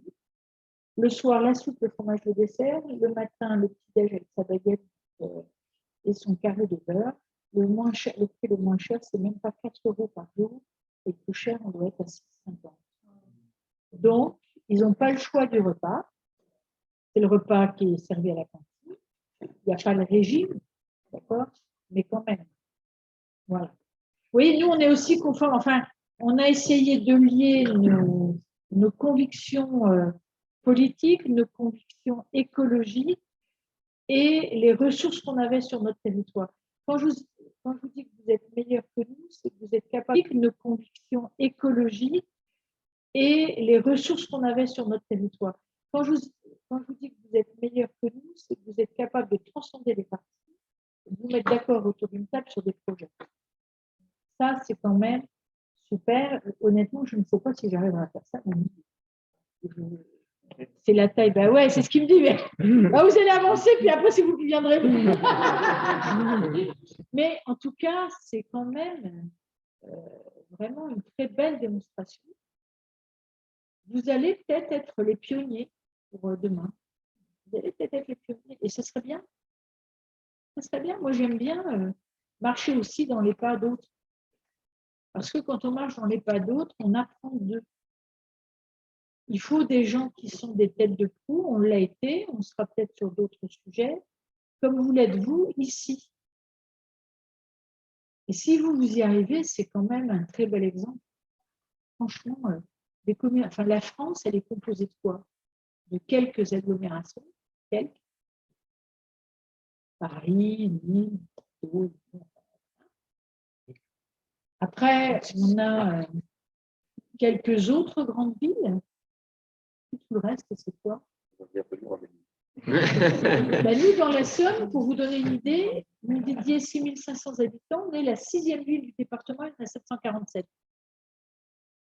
C'est-à-dire qu'on a énormément de villes de moins de 500. On ne sait plus combien c'est, mais c'est énorme. Donc, et derrière nous, la commune qui nous suit après, elle doit être à peu près à 3500, 4000. Donc, descend. Donc, c'est bien là que va se jouer demain les enjeux de société. Si vous êtes capable de montrer une autre voie et que d'autres s'en inspirent, alors vous voyez, nous, on a commencé en 2001, nous sommes en 2021 et je suis là. Donc, vous serez peut-être en 2041 devant d'autres, ce que je vous souhaite. Mais vous aurez progressé. Combien d'habitants ici? 188. Et donc, moi aussi, ce que je pensais, parce qu'une grosse éolienne comme ça, évidemment, par rapport à un petit village comme Ménil, ça produit 10, 15, 20 fois ce dont on a besoin. Donc, moi, mon rêve, mais bon, l'Assemblée décidera, mais en tant que citoyen, je le proposerai à l'Assemblée, c'est d'utiliser une partie de cet argent pour vraiment parvenir à l'autonomie énergétique réelle, pas seulement dire on vend cette énergie sur le réseau et avec cet argent, on distribue des chèques aux habitants, c'était une idée qu'on pouvait avoir. Et puis comme ça, ils ne payent plus leur courant. Ce serait tout à fait possible. On pourrait faire ce choix-là parmi d'autres. Mais on pourrait, moi j'aimerais bien, on ne sera peut-être pas d'accord autour de cette table, mais une centrale solaire villageoise avec les toitures. On s'est amusé à répertorier les gens qui seraient OK pour mettre leur toiture à disposition. J'ai fait un petit calcul tout seul dans mon coin et à presque 1 hectare de toiture qu'on pourrait avoir. Et pour produire l'électricité consommée par les habitants de Ménil et leurs entreprises et leurs paysans, et d'après mes calculs toujours, quantité égale, on n'a besoin que d'un demi-hectare. Où on pourrait, en associant ça à des moyens de stockage, parce que moi je crois profondément que les moyens de stockage évoluent.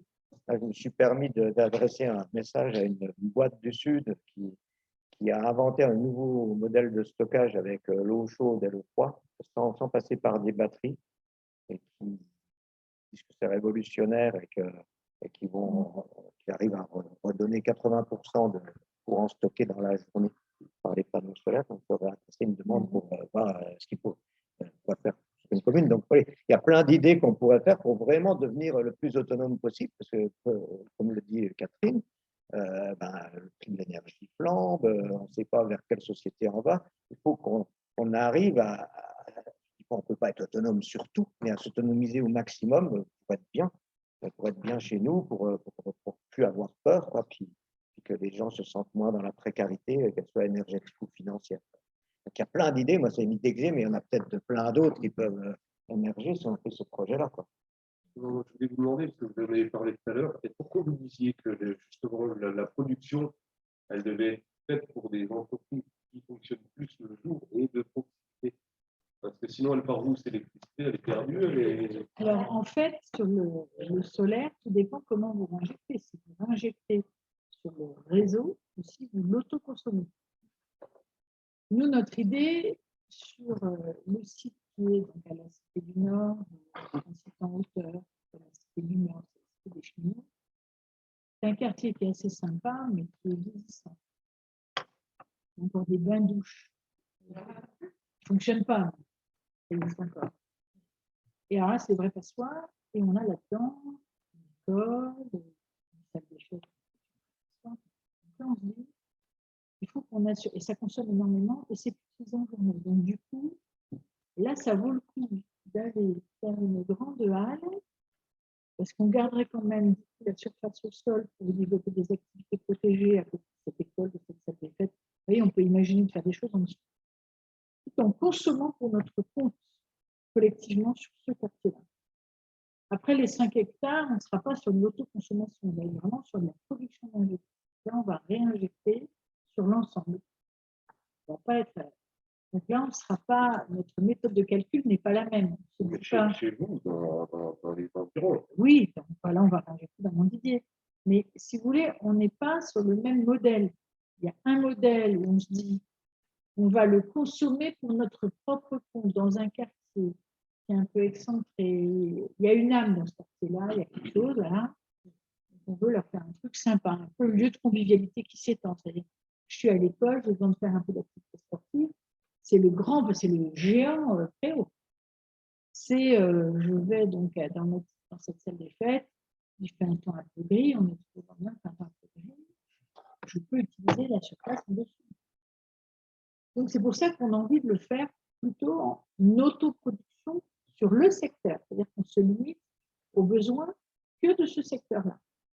Donc, on veut de l'autoproduction pour alimenter ce système-là. L'autre, on veut de la production plutôt intensive pour aller chercher ce qui nous manque. Parce que je ne suis pas sûre que je vais prendre cette fameuse éolienne sur la commune d'à côté qui va peut-être aller se raccorder chez un concurrent de la régie électrique qui n'a pas besoin de nous. Donc, ça n'est plus le modèle auquel nous croyons. On a vraiment, c'est un peu votre philosophie ici. Nous, ce qu'on souhaite, c'est s'autonomiser. L'objectif, c'est l'autonomie, mais pas qu'énergétique. Tant qu'on n'aura pas trouvé tous les moyens de stocker, on va se dire que si on avait notre centrale virtuelle de développer, vous voyez, je vais prendre ça, voilà, ça c'est la ville de Montdidier. Ici arrive EDF, qui m'alimente quand l'éolienne ne tourne pas, les chaufferies bois ne tournent pas, le solaire ne tourne pas, j'enclenche ma prise et j'ai l'énergie. Du coin, quoi. Non, mais Notre propre batterie. Pour nous, oui, mais nous, on n'a pas une énorme consommation. C'est ça, on aurait des grosses entreprises. Sauf que quand vous avez des Je sais bien, mais on en parle depuis tout à l'heure. Demain, mais bon, ça, c'est parce que c'est sa solution globale à elle. Demain, vous ne savez pas. Demain, vous ne savez pas si vous aurez toujours les dotations d'État. Vous n'en savez rien. Pour le moment, on les a. On ne sait pas. On a ce système-là qui est organisé. Il y eut un temps en France où il n'y avait pas ça. Les impôts, la gabelle, etc., qui est-ce qui les payait? C'est vous. Enfin, nos ancêtres, les vôtres, les miens. C'est ça. On est dans un modèle organisé, avec un État organisé, avec des choses qui sont organisées. Le fait de vouloir s'autonomiser, c'est peut-être se préparer à des lendemains qui seront beaucoup plus compliqués. On ne sera plus, nous avons le même âge, on ne sera peut-être pas concernés, peut-être. Peut-être déjà un peu plus jeune. Elle l'est, elle a des enfants. Vous ne savez pas, et vous avez cette richesse-là dont vous ne savez pas. Vous parlez d'autonomie, moi je vous parle de la production supplémentaire qui pourrait se faire. Mais parce que là, après, est-ce que vous êtes de quoi prêt? s'autonomiser, être autonome, je comprends. Mais est-ce que vous êtes prêt à mettre tous vos œufs dans le même panier? Ça, je trouve que c'est risqué.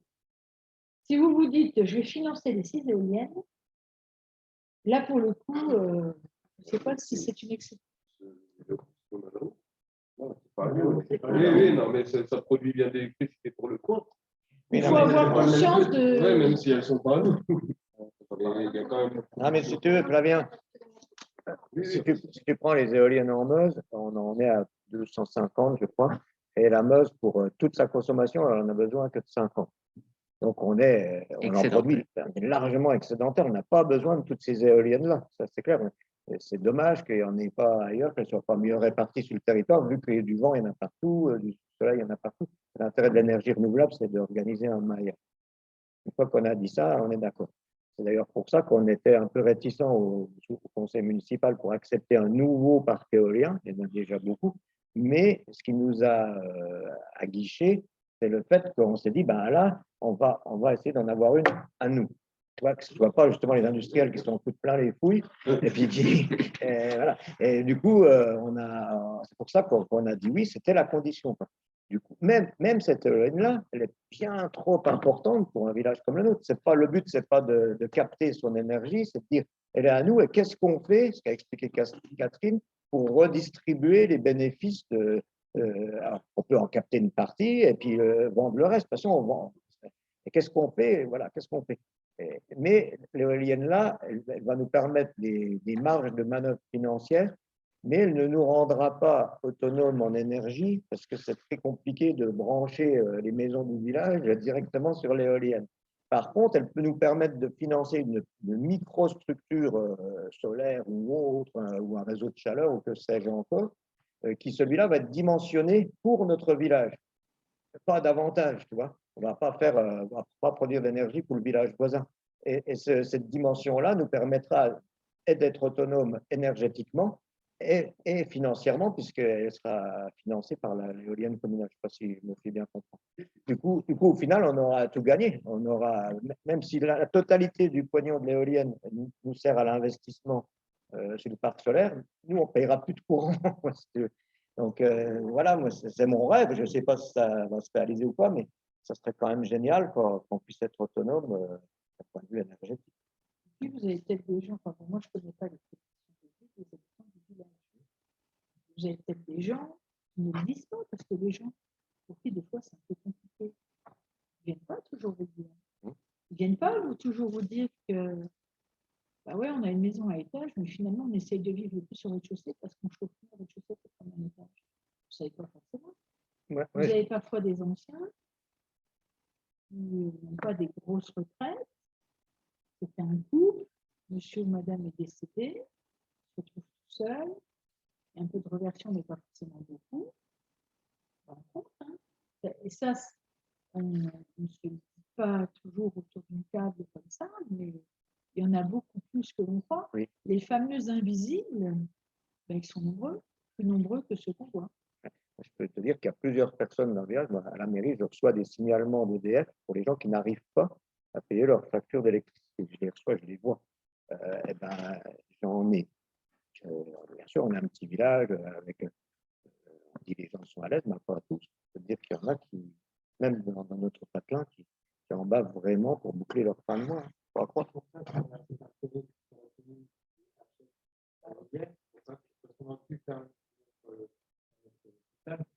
Chacun met une somme d'argent et en contrepartie, on reçoit des dividendes. Et l'idée que ce soit la commune, c'est que la commune après aura la chance de prendre cet argent et vraiment la reverser à la communauté. Moi, ce n'est pas le problème de l'éolienne, c'est le problème d'en faire mais après, sept qui vont produire beaucoup trop pour l'Assemblée citoyenne. les petits. Oui, ben, tu le revends. Mais l'idée, c'est essayer de. Je ne sais pas ce qu'on devrait donner mieux que ce soit proximité, que ce soit. Donc, moi, je suis d'accord qu'il y en ait un peu partout. D'accord, mais là, on commence à en voir vraiment dans le coin énormément. Je sais à quoi vous faites allusion, parce que je cherchais Vous faites allusion à la discussion que j'ai eue tout à l'heure qui disait que le regret que j'avais, c'est que justement, on ne se soit pas organisé au niveau spatial, les régions, les départements, les communes, les communautés. C'est-à-dire que si on s'était dit, comme on est là, vous êtes le département de la Meuse, vous êtes la région, vous êtes la commune X, vous êtes la commune de Pomme, Y. On se met tous d'accord. On prend notre carte et on dit, voilà, les potentiels de gisement, ils sont là, là, là, là, là, là, là. On investit tous ensemble et on redistribue tous ensemble. Alors là, c'est génial, parce que ça veut dire qu'on est capable de mettre en œuvre des vraies politiques qui sont utiles à tous nos habitants. Sauf que chacun va dire à un moment donné, enfin moi je le vis dans ma com de Pomme, La Côme de Côme, il y a maintenant 64 communes. Il y a énormément d'éoliennes. Énormément. Je ne sais plus à combien on est. Je ne veux pas dire de couillonnade, mais je pense qu'on n'est pas loin des 100 sur les 64 communes. Et comment est redistribué l'argent à l'échelle de la Côme de Côme? Je demande à chaque vote de budget qu'on me l'explique. Et on me dit, on vient effacer les charges générales. Oh ben non. Moi, je n'ai pas cette conception-là. C'est-à-dire, je me dis, l'éolienne qui est à Montdidier, elle doit permettre à la commune qui est juste à côté, qui s'appelle Saint-Villers, où a été fait, que ses habitants bénéficient, parce qu'ils la voient, l'éolienne, qu'ils bénéficient de ses effets. Et bien, pour le moment, je n'arrive pas à convaincre qu'on flèche vraiment. Et c'est pour ça que je soutiens les projets publics, c'est que quand on est sur un projet public, vous allez en débattre.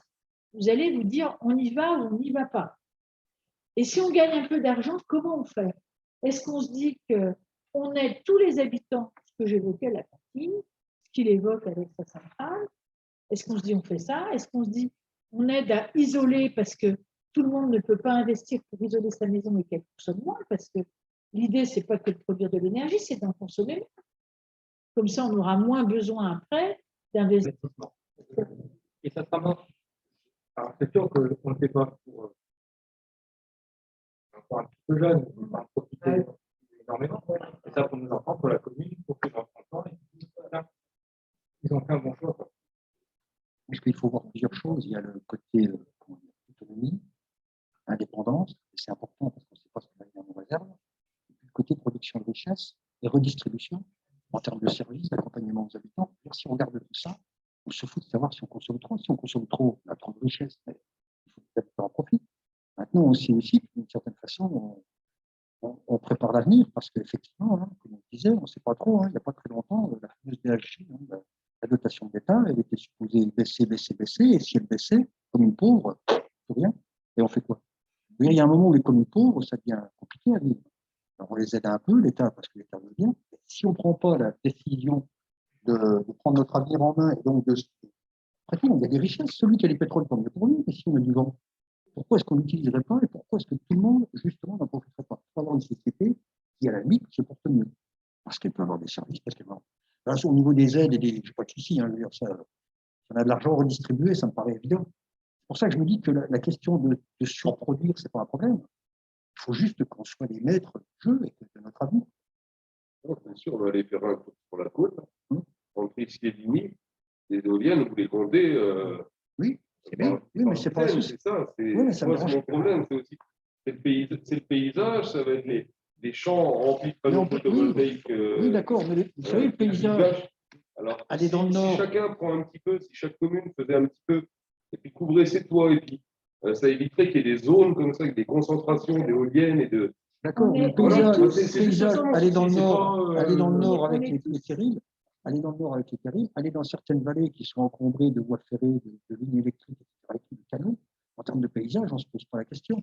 En termes de paysage, en termes de paysage, habiter à côté d'une centrale. Mais je veux dire, la question du paysage sur les éoliennes, je ne comprends pas. Je ne comprends pas pourquoi, dans une société industrialisée, les éoliennes posent problème quand des pylônes électriques n'en posent pas, quand une centrale nucléaire n'en pose pas. Je veux dire, au niveau du paysage, quand même, retrouvez-moi un paysage neutre. C'est limiter les conneries qu'ils ont fait avant. Non, mais c'est l'activité humaine. Je ne veux pas maintenant, les centrales nucléaires sont là. Moi, je pense que s'ils avaient dit peut-être stop ou non, il faut qu'on soit clair. À un moment, il y en aurait quelque part, c'est sûr. Voilà. Moi, je me dis qu'en tant qu'individu, où on veut et on accepte de consommer de l'énergie et d'en consommer toujours plus, dans ce cas-là, on arrête. On regarde les choses en face et on se dit que produire de l'énergie, ça polluera contre face.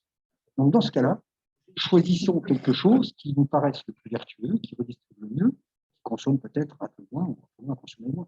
Mais si on veut toujours s'acheter un téléphone, une télé, une bagnole, etc., il y a un moment où il faut qu'on soit cohérent. Il faudra qu'on produise de l'énergie. Et si on en produit, qu'on ait un minimum la possibilité de choisir celle qu'on veut, que ce soit la nôtre, qu'on soit relativement indépendant, qu'elle soit relativement vertueuse. Et après, c'est vrai que quoi qu'on fasse, l'énergie, en termes de. Produire ici pour voir un exemple. Mais où est-ce que vous travaillez? Moi, dans une boîte de transport. Où ça? Frigorifique à Velaine. D'accord. Donc, vous ne travaillez pas sur votre commune? Ah non, mais à 15 km. à 15 km. Donc, vous utilisez des infrastructures qui sont des infrastructures collectives. Vous bénéficiez de l'éclairage public tout le long pour y aller. Vous bénéficiez de l'électricité. Ça, c'est l'héritage, à un moment donné, d'un État-nation. Donc, ce n'est pas complètement déconnant de se dire, si ici, je peux produire beaucoup pour permettre aux autres d'en bénéficier, ce schéma-là de l'État-nation qui fait corps, ce n'est pas complètement déconnant, c'est quand même ce qui a permis à la France d'être le pays qu'elle est aujourd'hui.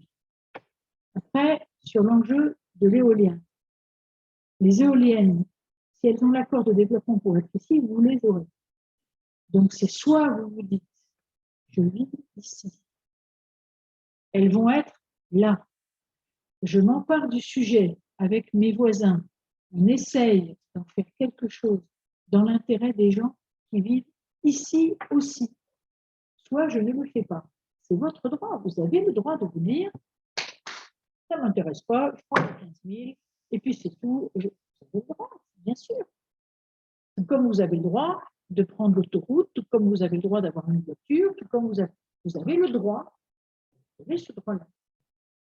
Pour le moment, on a la chance d'avoir ce droit-là et de pouvoir se le permettre. Rien ne nous garantit que demain, nous aurons toujours ce droit-là et que nous pourrons toujours nous le permettre. C'est-à-dire que demain, on ne sait pas de quoi sera fait demain, comme personne ne savait ce qu'il serait aujourd'hui, mais à un moment donné, la question qui vous revient à l'instant T, c'est est-ce qu'on veut être maître en partie de notre destin ici parce qu'on y vit, ou est-ce qu'on laisse faire les autres? C'est ça la question, c'est après l'enjeu.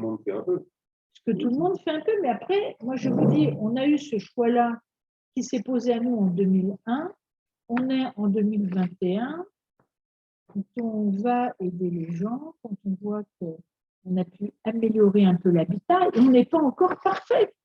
Vous venez à Montdidier, on n'est pas encore parfait, je vous le dis, c'est pas encore parfait. Et on ne le sera probablement jamais. Mais au moins, on choisit. Quand il y a eu la crise Covid et que nos commerçants allaient mettre la clé sous la porte et qu'on a pu faire l'opération déchets, on a sauvé nos commerces. Quand on a pu aller réinjecter 80 000 € sur certaines entreprises en très grande délicatesse, on a pu le faire parce qu'on avait ça. Si on n'avait pas eu ça, on se serait contenté des aides de l'État et on aurait eu des bas de porte fermés, comme tous les autres. Si nous n'avons pas perdu d'habitants et si aujourd'hui, on a une très grosse demande de gens qui veulent venir à Montdidier, ce n'est pas pour rien. C'est parce que quand vous êtes à quelques kilomètres de Montdidier et que vous allez payer plus cher la cantine, que vous allez payer votre essence, que vous allez avoir finalement un impôt, parce qu'avec les coms de com, alors je ne peux pas rentrer dans cet enjeu-là, je ne connais pas votre fiscalité d'ici, mais la com de com, c'est quand même le moyen de lisser la fiscalité partout. Tout le monde paye la même. J'habite à telle ville, j'habite telle autre, je paye la même. Ben, finalement, quel est l'intérêt de vivre en milieu rural? Expliquez-moi aujourd'hui. Ben, moi, je ne connais pas la vôtre, je ne sais pas vos taux, etc. Mais nous, à Montdidier, je vous le dis, il y a 10 ans, il valait mieux vivre en milieu rural parce que tout y était moins cher. Aujourd'hui, ça ne vaut plus la peine. Hormis le prix du terrain, c'est-à-dire que je veux avoir un grand terrain et j'en trouve encore en milieu rural parce que je veux un grand terrain, hormis cela, je n'y gagne rien. Il faut que je paye mon essence, je paye plus cher tous mes services. Et je paye le même impôt grâce à la com de com. Bravo. Alors, je ne connais pas ici, donc je suis très à l'aise pour en parler parce que si ça se trouve, ici, la fiscalité de la com de com, c'est peanuts. Peut-être que les ordures ménagères, vous ne payez que dalle. Tandis que nous, je peux vous garantir que c'est l'assommoir. Et que maintenant, les gens regardent. Les personnes âgées préfèrent venir vivre à Montdidier parce qu'elles ont l'hôpital, il y a des petites résidences, il y a des petits logements, on y est quand même chauffé, on n'est plus obligé de se dire « je ne chauffe pas », ce que je vous disais tout à l'heure. Hein. C'est-à-dire que si on ne s'empare pas de ce sujet-là pour le milieu rural demain, ben je ne garantis pas le devenir du milieu rural de demain, alors que c'est un très bon modèle, on est bien au milieu rural. On a de la place, on connaît son voisin, on peut faire attention, on peut sortir dans la rue, on n'a pas peur. C'est un super modèle. Mais justement, est-ce qu'on regarde le train passer ou est-ce qu'on dit « tac, il y a une opportunité, on la prend ». Moi, je ne sais pas si vous êtes joueur, moi j'ai un tempérament un peu joueur et un peu audacieux, je n'ai aucun regret et s'il fallait recommencer demain, je prendrais les mêmes risques avec ma même DGS de l'époque qui s'arrachait les cheveux, qui disait oh là là, Madame Quignon, mais le cinéma, qu'est-ce que j'ai entendu sur le cinéma, hein? C'est pas le rôle d'une collectivité de prendre le cinéma, c'est pas ci, c'est pas là. Aujourd'hui, notre cinéma, non seulement il n'a pas fermé, il n'a pas fermé parce qu'il faut les autres, et quand il a dû rouvrir et qu'on limitait la jauge, on ne s'est pas posé la question de se dire est-ce qu'on laisse ouvert et qu'on ne peut mettre que 60 personnes, là on en mettait 140. On s'est dit le cinéma va rouvrir et on va admettre les 60 personnes. Parce que pour nous, c'était un lien social. La piscine va rouvrir et même si la jauge allait moins, on la rouvre, on laisse notre personnel. Et on a gardé nos agents. Et quand c'était la période Covid, alors que tous les privés des piscines, des cinémas ont viré leurs salariés et en ont gardé très peu, nous, on a récupéré les salariés qui nous manquaient dans ces blocs-là. On leur a dit, vous allez faire de l'animation, vous allez faire les taux d'encadrement dans les écoles parce qu'on doit avoir des groupes plus petits. Il fallait moins d'enfants par groupe, etc. Il fallait les séparer. Donc, on a pris cette stratégie-là, ce qui fait que quand on a rouvert, notre piscine, qui se sentait, elle s'est dressée parce que du coup, ces gens-là ont été tellement contents qu'on les prenne qu'ils ont proposé des animations, des activités que le prix d'entrée de la piscine. Et voilà.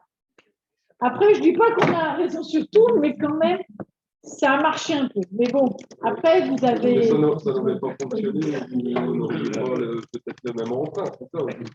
Ah ben, je pense que je ne serais même pas là. Je ne serais même pas là. Mais voilà. Pour le coup, je pense que quand votre mère a téléphoné pour avoir des éléments, il était exactement dans la même quête que la mienne. Et ce qu'a dit votre voisin tout à l'heure, c'était le débat qu'on a eu au conseil d'administration de la région.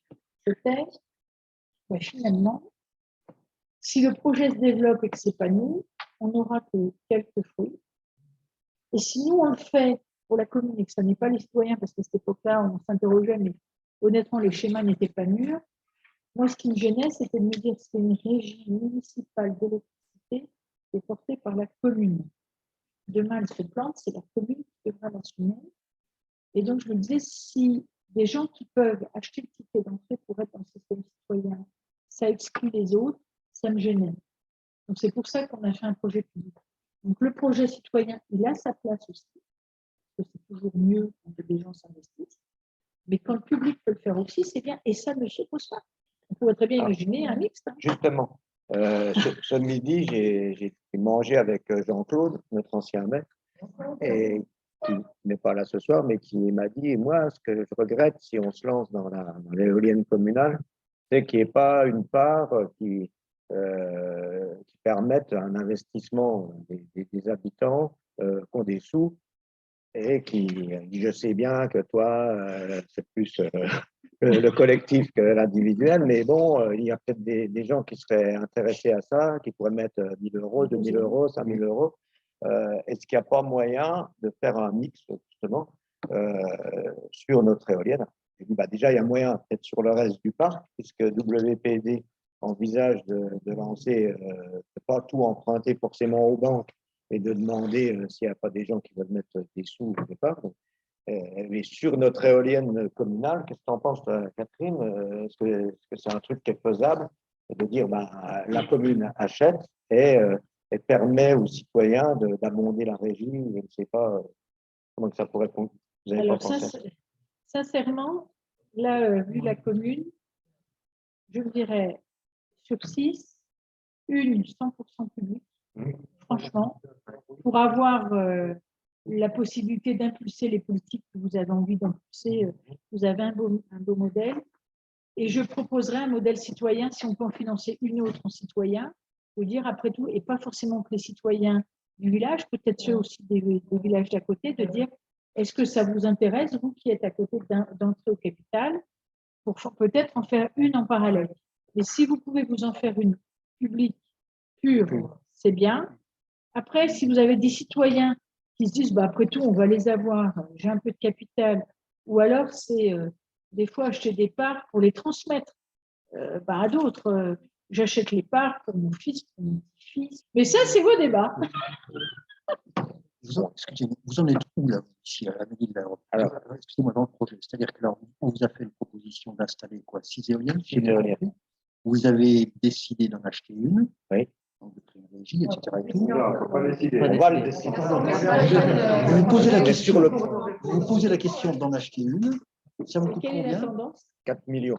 Bah, la tendance, je ne sais pas, on n'est pas en assemblée ce soir, mais bon, moi j'entends plutôt que du bien.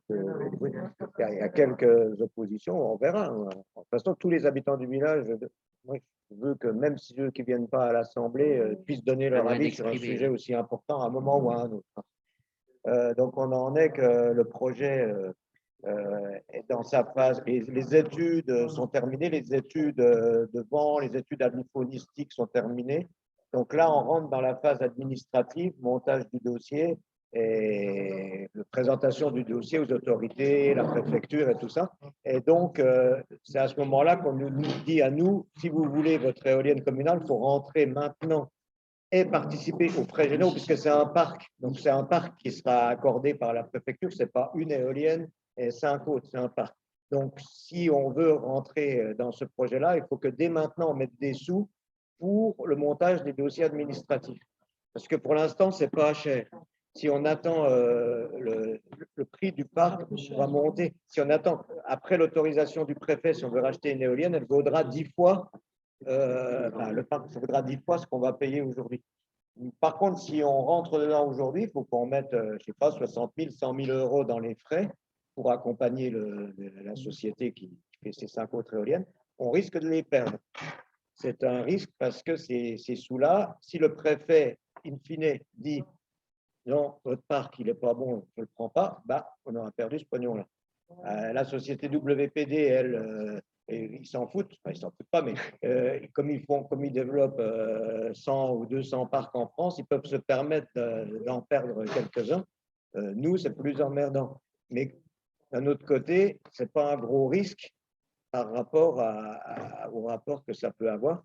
Et aussi pour la commune, même si, mettons, on échoue, donc, 60 000 balles, voilà, lisser sur les 5 ans à venir, ça fait 12 000 euros par an. Bon, on n'a pas un gros budget, mais il nous permet d'absorber ça assez facilement. Donc, on ne va pas. Voilà. Le seul risque qu'on ait, moi, à mon sens, c'est celui-là, cette perte, cet investissement de départ là aujourd'hui. Mais cet investissement-là, on va le négocier parce qu'eux, ils vont nous faire une estimation pour qu'on rentre dans le montage du projet avec eux. Et ils l'estiment, ils ont dit qu'ils l'estimaient à peu près à 500 000 euros pour les 6 éoliennes.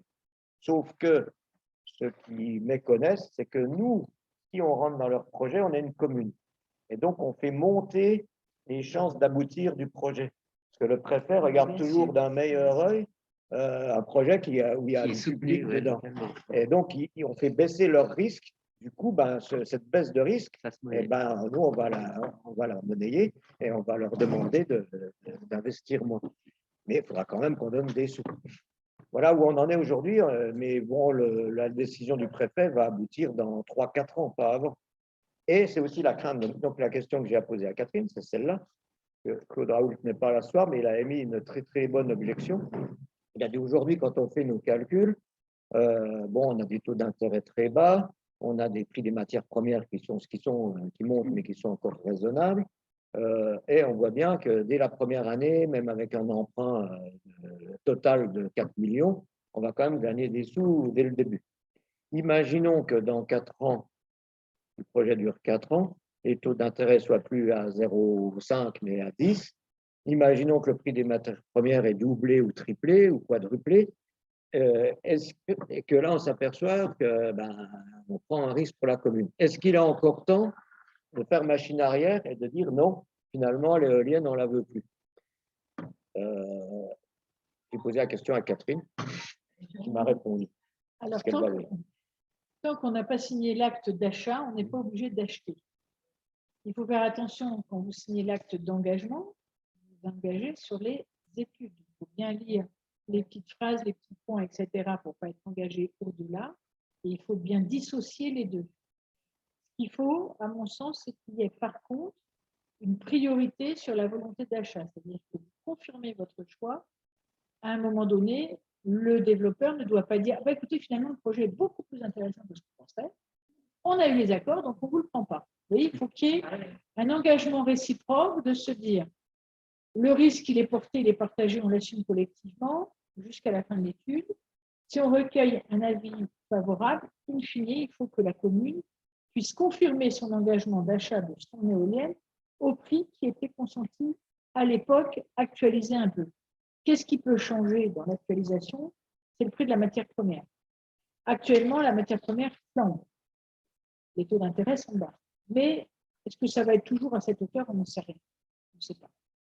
Nous, là, sur nos projets qu'on doit lancer cette année, qui n'ont rien à voir avec l'éolien, mais on a vu une très, très forte augmentation du prix de la matière première. Donc, du coup, on s'est dit qu'on allait minimiser certains investissements. Par exemple, là, on s'est dit, on veut un truc hyper performant. On s'est dit, tant pis, on va partir sur un basique. Et quand le prix de ces matières-là vont descendre, on changera. Ça nous coûtera toujours moins cher que j'achète un truc à détecteur de présence. Ça valait 100 aujourd'hui, ça vaut 700. Eh bien, tant pis, je mets un truc qui aujourd'hui n'est pas aussi performant, mais vaut 100. Et demain, quand ça sera descendu à 200 ou à 300, je mettrai le bon à 200 ou 300. J'aurais payé moins que ce que j'achète. Donc, on est dans ces raisonnements-là. Là, vous êtes sur la phase d'étude, on peut quand même supposer qu'à un moment donné, la France en tant qu'État réagisse. On le voit dans les composantes électroniques, on n'avait pas de composantes électroniques, on est en train de réinventer en France la fabrication des composantes électroniques. On voit des industriels qui sont en train de se dire, bon, c'est bon, on arrête d'importer, parce que quand on est coincé et qu'on n'est pas approvisionné, ça freine toutes les chaînes de production. Période Covid, on n'avait pas de masques, à un moment donné, on a quand même été foutu de fabriquer des masques. Vous voyez, c'est quand même un pays. Voilà, il y a de la ressource et qui a été un pays industriel, qui a quand même des savoir-faire. Ces savoir-faire sont partis, ça n'empêche pas de les récupérer. Moi, je crois foncièrement dans le pouvoir d'un État. Voilà. Donc, je crois foncièrement au pouvoir d'un État, c'est-à-dire qu'à un moment donné, on s'adapte à la crise. Voilà, il y a les résistants, il y a les résilients, on arrive à s'adapter quand même, on arrive à la passer, donc j'y crois. Donc là, sur le coût de la matière première pour fabriquer les éoliennes, même s'il a peu augmenté, le coût au moment où vous aurez votre feu vert, à mon avis, honnêtement, sera stabilisé. Et de toute manière, sauf Xavier Bertrand était le président de la République. Quoique, il va être obligé de faire comme les autres. Oui. Mais voilà. Voilà. À l'inverse. Mais il n'arrive pas. Alors, juste pour finir, parce que pour être dans sa région et conseiller régional, il n'arrive quand même pas à foutre en l'air tout. Il n'autorise pas ce qui arrive, mais comme son avis n'est que consultatif, ça freine. Ça n'interdit pas. Ce n'est pas ce qu'on entend forcément dans les médias, mais pour le moment, ça freine, mais ça n'interdit pas. Ouais, mais ce que je voulais dire, c'est que j'ai posé la même question à WPD, aux développeurs. Est-ce qu'on peut s'arrêter dans 3-4 ans? Oui, on dit qu'ils ne savaient pas trop, mais qu'ils pensaient que oui. Et par contre, ils ont la peur inverse. Ils ont la peur que dans 3-4 ans, on dise « Ah, ben finalement, l'éolienne, on ne la veut plus, donc on vous la revend, mais qu'on leur revende au prix fort, au prix qu'elle vaudra à cette époque-là. » Donc, ils voudraient qu'on mette dans le contrat de départ une clause qui leur garantisse que si on décide d'arrêter, qu'ils ne soient pas obligés de la racheter 10 fois le prix de départ. Mais c'est pour ça qu'il est important de bien préciser quel est le prix consenti. Voilà.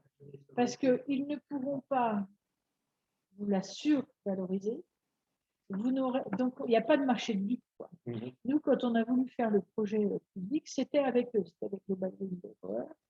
Pour eux, l'intérêt, c'était après d'aller vendre d'autres dispositifs identiques. Comme ça qu'on a fonctionné. Et honnêtement, ils ont été très réglo. Ils nous ont accompagnés dans la procédure. Je n'ai eu aucun souci. Vraiment. Oui, oui, c'est ça. C'est vraiment.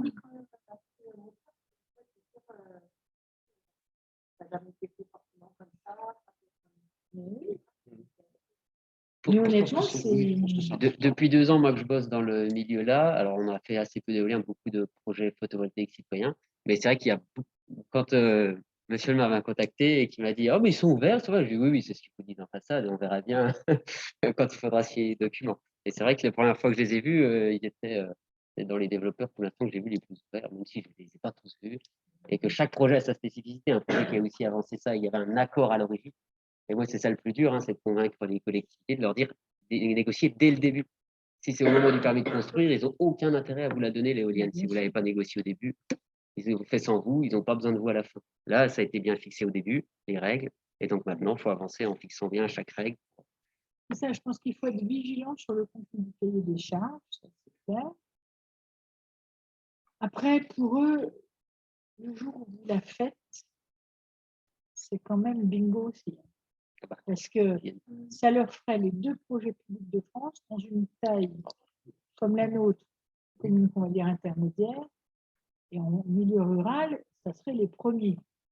Vous allez être cité en exemple partout, les gens viennent voir, et il y aura, bien sûr, mais bien sûr, et il y a un effet démultiplicateur mais si, il y a un effet démultiplicateur qui est non négligeable pour eux. Je suis convaincu que Alors là, si en plus vous faites une publique, une citoyenne, ah bah alors Voilà. là, Sachez que notre association qui s'est créée il y a 15 ans, elle s'est créée parce qu'il y avait plus de 5000 visites sur le territoire de la Comcom de Vesoul-en-Piémont pour la première méthanisation de France, le premier parc éolien participatif. Et ça générait tellement de visites que les bénévoles n'en pouvaient plus. Ils ont dit on embauche quelqu'un si on trouve les sous. Et maintenant, on est 11 salariés. Alors, c'est sûr qu'on ne pourra pas tous être pionniers et tout le monde n'ira pas visiter celle de Ménil.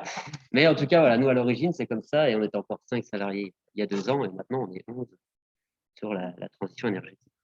mais un projet comme ça, il y a beaucoup de communes. Et pour le montage juridique, moi, c'est ça qui m'intéresse beaucoup pour Ménil, c'est comment on pourrait, si le sujet, si vous voulez creuser en fait le sujet d'une éolienne citoyenne ou communale, publique, le montage juridique, par contre, m'intéresse beaucoup parce que on n'a pas de régie d'électricité ici, je crois. C'est pas grave, vous n'avez en fait, si vous aviez en charge la distribution, ce n'est pas le cas. Donc, vous auriez cette régie pour vous y adosser. Là, c'est un moyen de production. Demain, ils font un réseau de chaleur. C'est pareil. Ils vont créer leur régie chaleur. Ils vont créer avec un agent qui va réguler le compteur, qui va faire tourner la bécane, etc. Donc, si on n'en a pas, on peut la créer. Bien sûr. Après, vous n'aurez pas une régie vous n'aurez pas ce qu'on appelle une ELD. Ça, vous ne pouvez pas pour le moment créer. Et c'est d'ailleurs, moi, la position que je défends auprès des candidats à la présidentielle aujourd'hui, c'est de dire qu'il faut rendre aux collectivités un vrai pouvoir de décision et d'organisation territoriale. Donc, si on veut développer, par exemple, l'éolien, et cet exemple-là va m'aider dans mon argumentaire, parce que je sais bien seul par rapport à ma strat, il doit intervenir dans quelques jours là, au ministère du Développement durable et après sur un autre sujet. Donc, la même thématique, c'est de dire rendez collectivités locales et les plus locales possibles, donc les mairies, Les moyens de produire. cette possibilité d'organiser la distribution, la fourniture de chaleur, de tout ce qu'on veut. On arrête d'être dans des modèles où on est obligé de s'appuyer sur Pierre-Paul Jacques, Vincent et Guillaume et de subir leurs frais de structure. Il faut qu'on puisse être des décideurs. Et pour la régie, le montage au tout début, je pense à votre DGS qui s'arrachait les cheveux, c'est vraiment les étapes là qui sont, en tout cas moi, toutes les collectivités que je vois, c'est les questions, les premières, c'est-à-dire qui j'appelle, qui va relire les sous-titres et bien me dire que je ne me fais pas arnaquer. D'ailleurs, on a rencontré NRCOP qui nous a dit faites attention au contrat de maintenance, il y a plein de loups qui sont cachés à la page 32. Donc, faites-vous accompagner. Donc, pour la régie, au début, pour monter le projet tout seul, la différence, c'est que là, il y a beaucoup d'argent qui ont été injectés par le développeur pour faire les études. Comment vous avez trouvé l'argent là? C'était l'argent de la régie. Alors nous, la régie. Et qui l'a fait? C'est les prestations. Alors, la régie, elle existait déjà. Oui. Par contre, par exemple, sur les chaufferies, c'est ce qu'on appelle des budgets annexes. Ouais, voilà. Vous n'avez pas une régie d'électricité. Vous allez faire un budget annexe. Il y a le budget général. Là, il va avoir budget annexe éolien. Il va avoir son budget. Financement, remboursement de son emprunt, les charges de personnel, il n'y en aura pas. Par contre, il aura prestations, les frais qu'il va avocats. verser. Bien sûr. Comme on a pour la salle des Voilà, fêtes. Aussi. Location de la salle des fêtes, c'est un genre de régie. Voilà. Et c'est ça qu'il faudra bien quantifier pour aussi mesurer le risque. On disait pour faire partie du projet, il faudra rentrer dans le projet avec le développeur pour dire on participe aux frais, mais il y aura aussi de l'accompagnement propre à la collectivité pour surveiller tous les documents. Oui, alors ce qu'il vous faut vraiment au départ, c'est déterminer quel est le coût total du projet des 6. Parce que quand vous allez déposer le dossier, c'est un coût commun pour les 6. Et à la limite, ça vous coûte moins cher d'en déposer pour 6 que pour 1. C'est le même dossier. L'étude de Aviflore, c'est la même. C'est la même. C'est le même périmètre quasiment. Vous avez voilà, Donc, Alors- toutes ces pièces-là, vous allez devoir proratiser. Et Non. donc, Ils n'ont allez-y. pas voulu nous donner de chiffres précis sous prétexte de confidentialité. Donc, ils ont dit qu'ils étaient par contre d'accord pour qu'on signe un accord de confidentialité, justement, Et après ça, de il y a- façon à ce qu'on ne dévoile pas ces chiffres-là. Mais pour l'instant, on n'a encore pas signé. Donc, ils ont quand même avancé comme ça en off un chiffre de 500 000.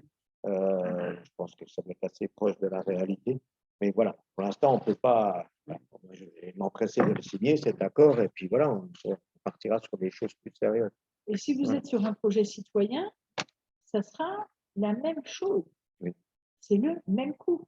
Sur un projet citoyen, prenez la maintenance. Ce que j'évoquais, c'est hyper important. La maintenance sur des projets qui pourraient capoter, c'est parce qu'à un moment donné, on ne prend pas la maintenance, la machine elle tombe en panne pour une raison X ou Y, et le délai d'intervention en plein pic de production, c'est 10 ou 15 jours. Si vous avez mis dans un cahier des charges au-delà de 24 heures, vous payez les pénalités de non-production d'énergie, je vous garantis qu'ils sont là dans les moins de 24 heures. Hein. On Bien a des sûr. bons bricoleurs, Amélie. Ah oui, j'ai oublié un détail tout à l'heure, je ne sais pas si tout le monde est au courant, c'est que si on s'engage dans cette affaire, eh ben, ils sont obligés, je ne sais plus par quelle clause légale, de nous donner l'éolienne qui est considérée au départ comme comme étant la plus productive. Et ça, c'est quand même encore un gage supplémentaire de réussite. Les études de venteuses, ouais, ce n'est pas exactement les mêmes suivant si l'éolienne elle est à gauche ou à droite. Voilà. Donc, ils ont des estimations des éoliennes qui produiront le plus ou le moins. Et donc, ces estimations-là, on y aura accès et on sera en droit d'avoir l'éolienne considérée. Après, ça peut être une. C'est bien. À peu près comme nous. Ouais, Ça pourrait être un exemple. c'est super parce que les travailler, nous, on prend un exemple, on n'a pas tout à fait la chance de tous les autres villages aux alentours. Et puis, Alors après, vous risquez de connaître ce qu'on connaît nous autour de nous. Hein. C'est qu'en fait, les communes où il y a des éoliennes où les mêmes ne font pas les mêmes politiques que nous, c'est un peu délicat. C'est-à-dire qu'après, vous avez, là, il y a 10 km un projet éolien, le maire est pour, la question des habitants, c'est mais qu'est-ce que vous allez faire? Vous allez faire comme un monde. Ah ben non, parce que derrière, eh ben, du coup, on veut pas. Il y en a d'autres où les éoliennes sont sorties de terre, elles sont sorties, et puis il y en a qui ont quand même réinjecté dans la construction d'écoles communales, dans des choses comme ça, donc ceux-là, ça va encore. Mais ceux qui ont réinjecté ça dans leur budget sans faire d'efforts, ça se passe pas très bien. Eh oui, vous allez, si à côté il y en a, vous êtes tranquille. Après, les habitants des communes d'à côté vont aller voir leurs élus en disant mais pourquoi vous ne le faites pas? Moi, dans mon boulot, je passe quasiment que des vidéos des gens qui l'ont fait. Plutôt que je leur explique, je leur dis regardez, ils l'ont fait. Ben oui. Et du coup, ça marche bien. Bon, alors, on fait une éolienne communale, une citoyenne. Ben alors là, c'est super. Et la citoyenne, c'est beaucoup plus de boulot. Mais là, ils vont s'en occuper. Ah, voilà, Ça peut on être passe la main à Sylvain. Pour l'instant, là, vous n'avez Maël. vous en êtes à un stade où vous n'avez encore, pour l'instant, rien signé, vous n'êtes pas encore engagé. On est Essayez de engagé. voir en termes de calendrier comment les choses. Si on a le parc, on a donné notre accord pour le développement du parc. Et donc, il va se faire, là, de toute façon, avec ou sans nous. Là, on ne l'arrêtera plus vu que la seule possibilité qui nous est ouverte, c'est celle-là. Est-ce qu'on en prend une communale, une citoyenne? Là, tout est ouvert. Avec quelques-unes sur le territoire communal aussi. Ah oui, on a exigé aussi qu'il y en ait au moins une sur le terrain communal. Et si possible, il ne faut pas que ce soit la vôtre. Voilà. La publique, vous ne la mettez pas sur le terrain communal. Et l'autre, ben bien sûr, comme ça, vous avez un loyer. Oui, mais c'est ça revient au même. Ça revient au Pas même. tout à fait, parce que sur la publique, vous allez payer donc, le loyer à quelqu'un. Donc, vous allez passer un accord avec un agriculteur. Et sur l'autre, vous n'avez pas à négocier avec quelqu'un. Donc, vous avez déjà deux implantations qui ne seront pas sujets à contestation. D'accord? Il faut que vous ayez vos agriculteurs qui autorisent que vous allez implanter les éoliennes. Il faut déjà que c'est déjà Ça, fait. c'est fait, ça. Et tout le monde est d'accord? Chez nous, Ah bon, bah alors, il n'y a pas de problème.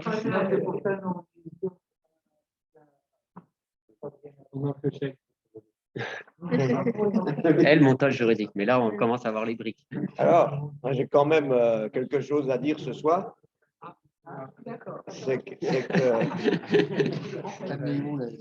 C'est que ceux qui ont préféré le Beaujolais nouveau ce soir, eh ben, ils ont eu tort. Parce que c'était une réunion de très, très grande qualité. Je pense que Catherine nous a vraiment donné la pêche qui pouvait nous manquer. Et je remercie chaleureusement.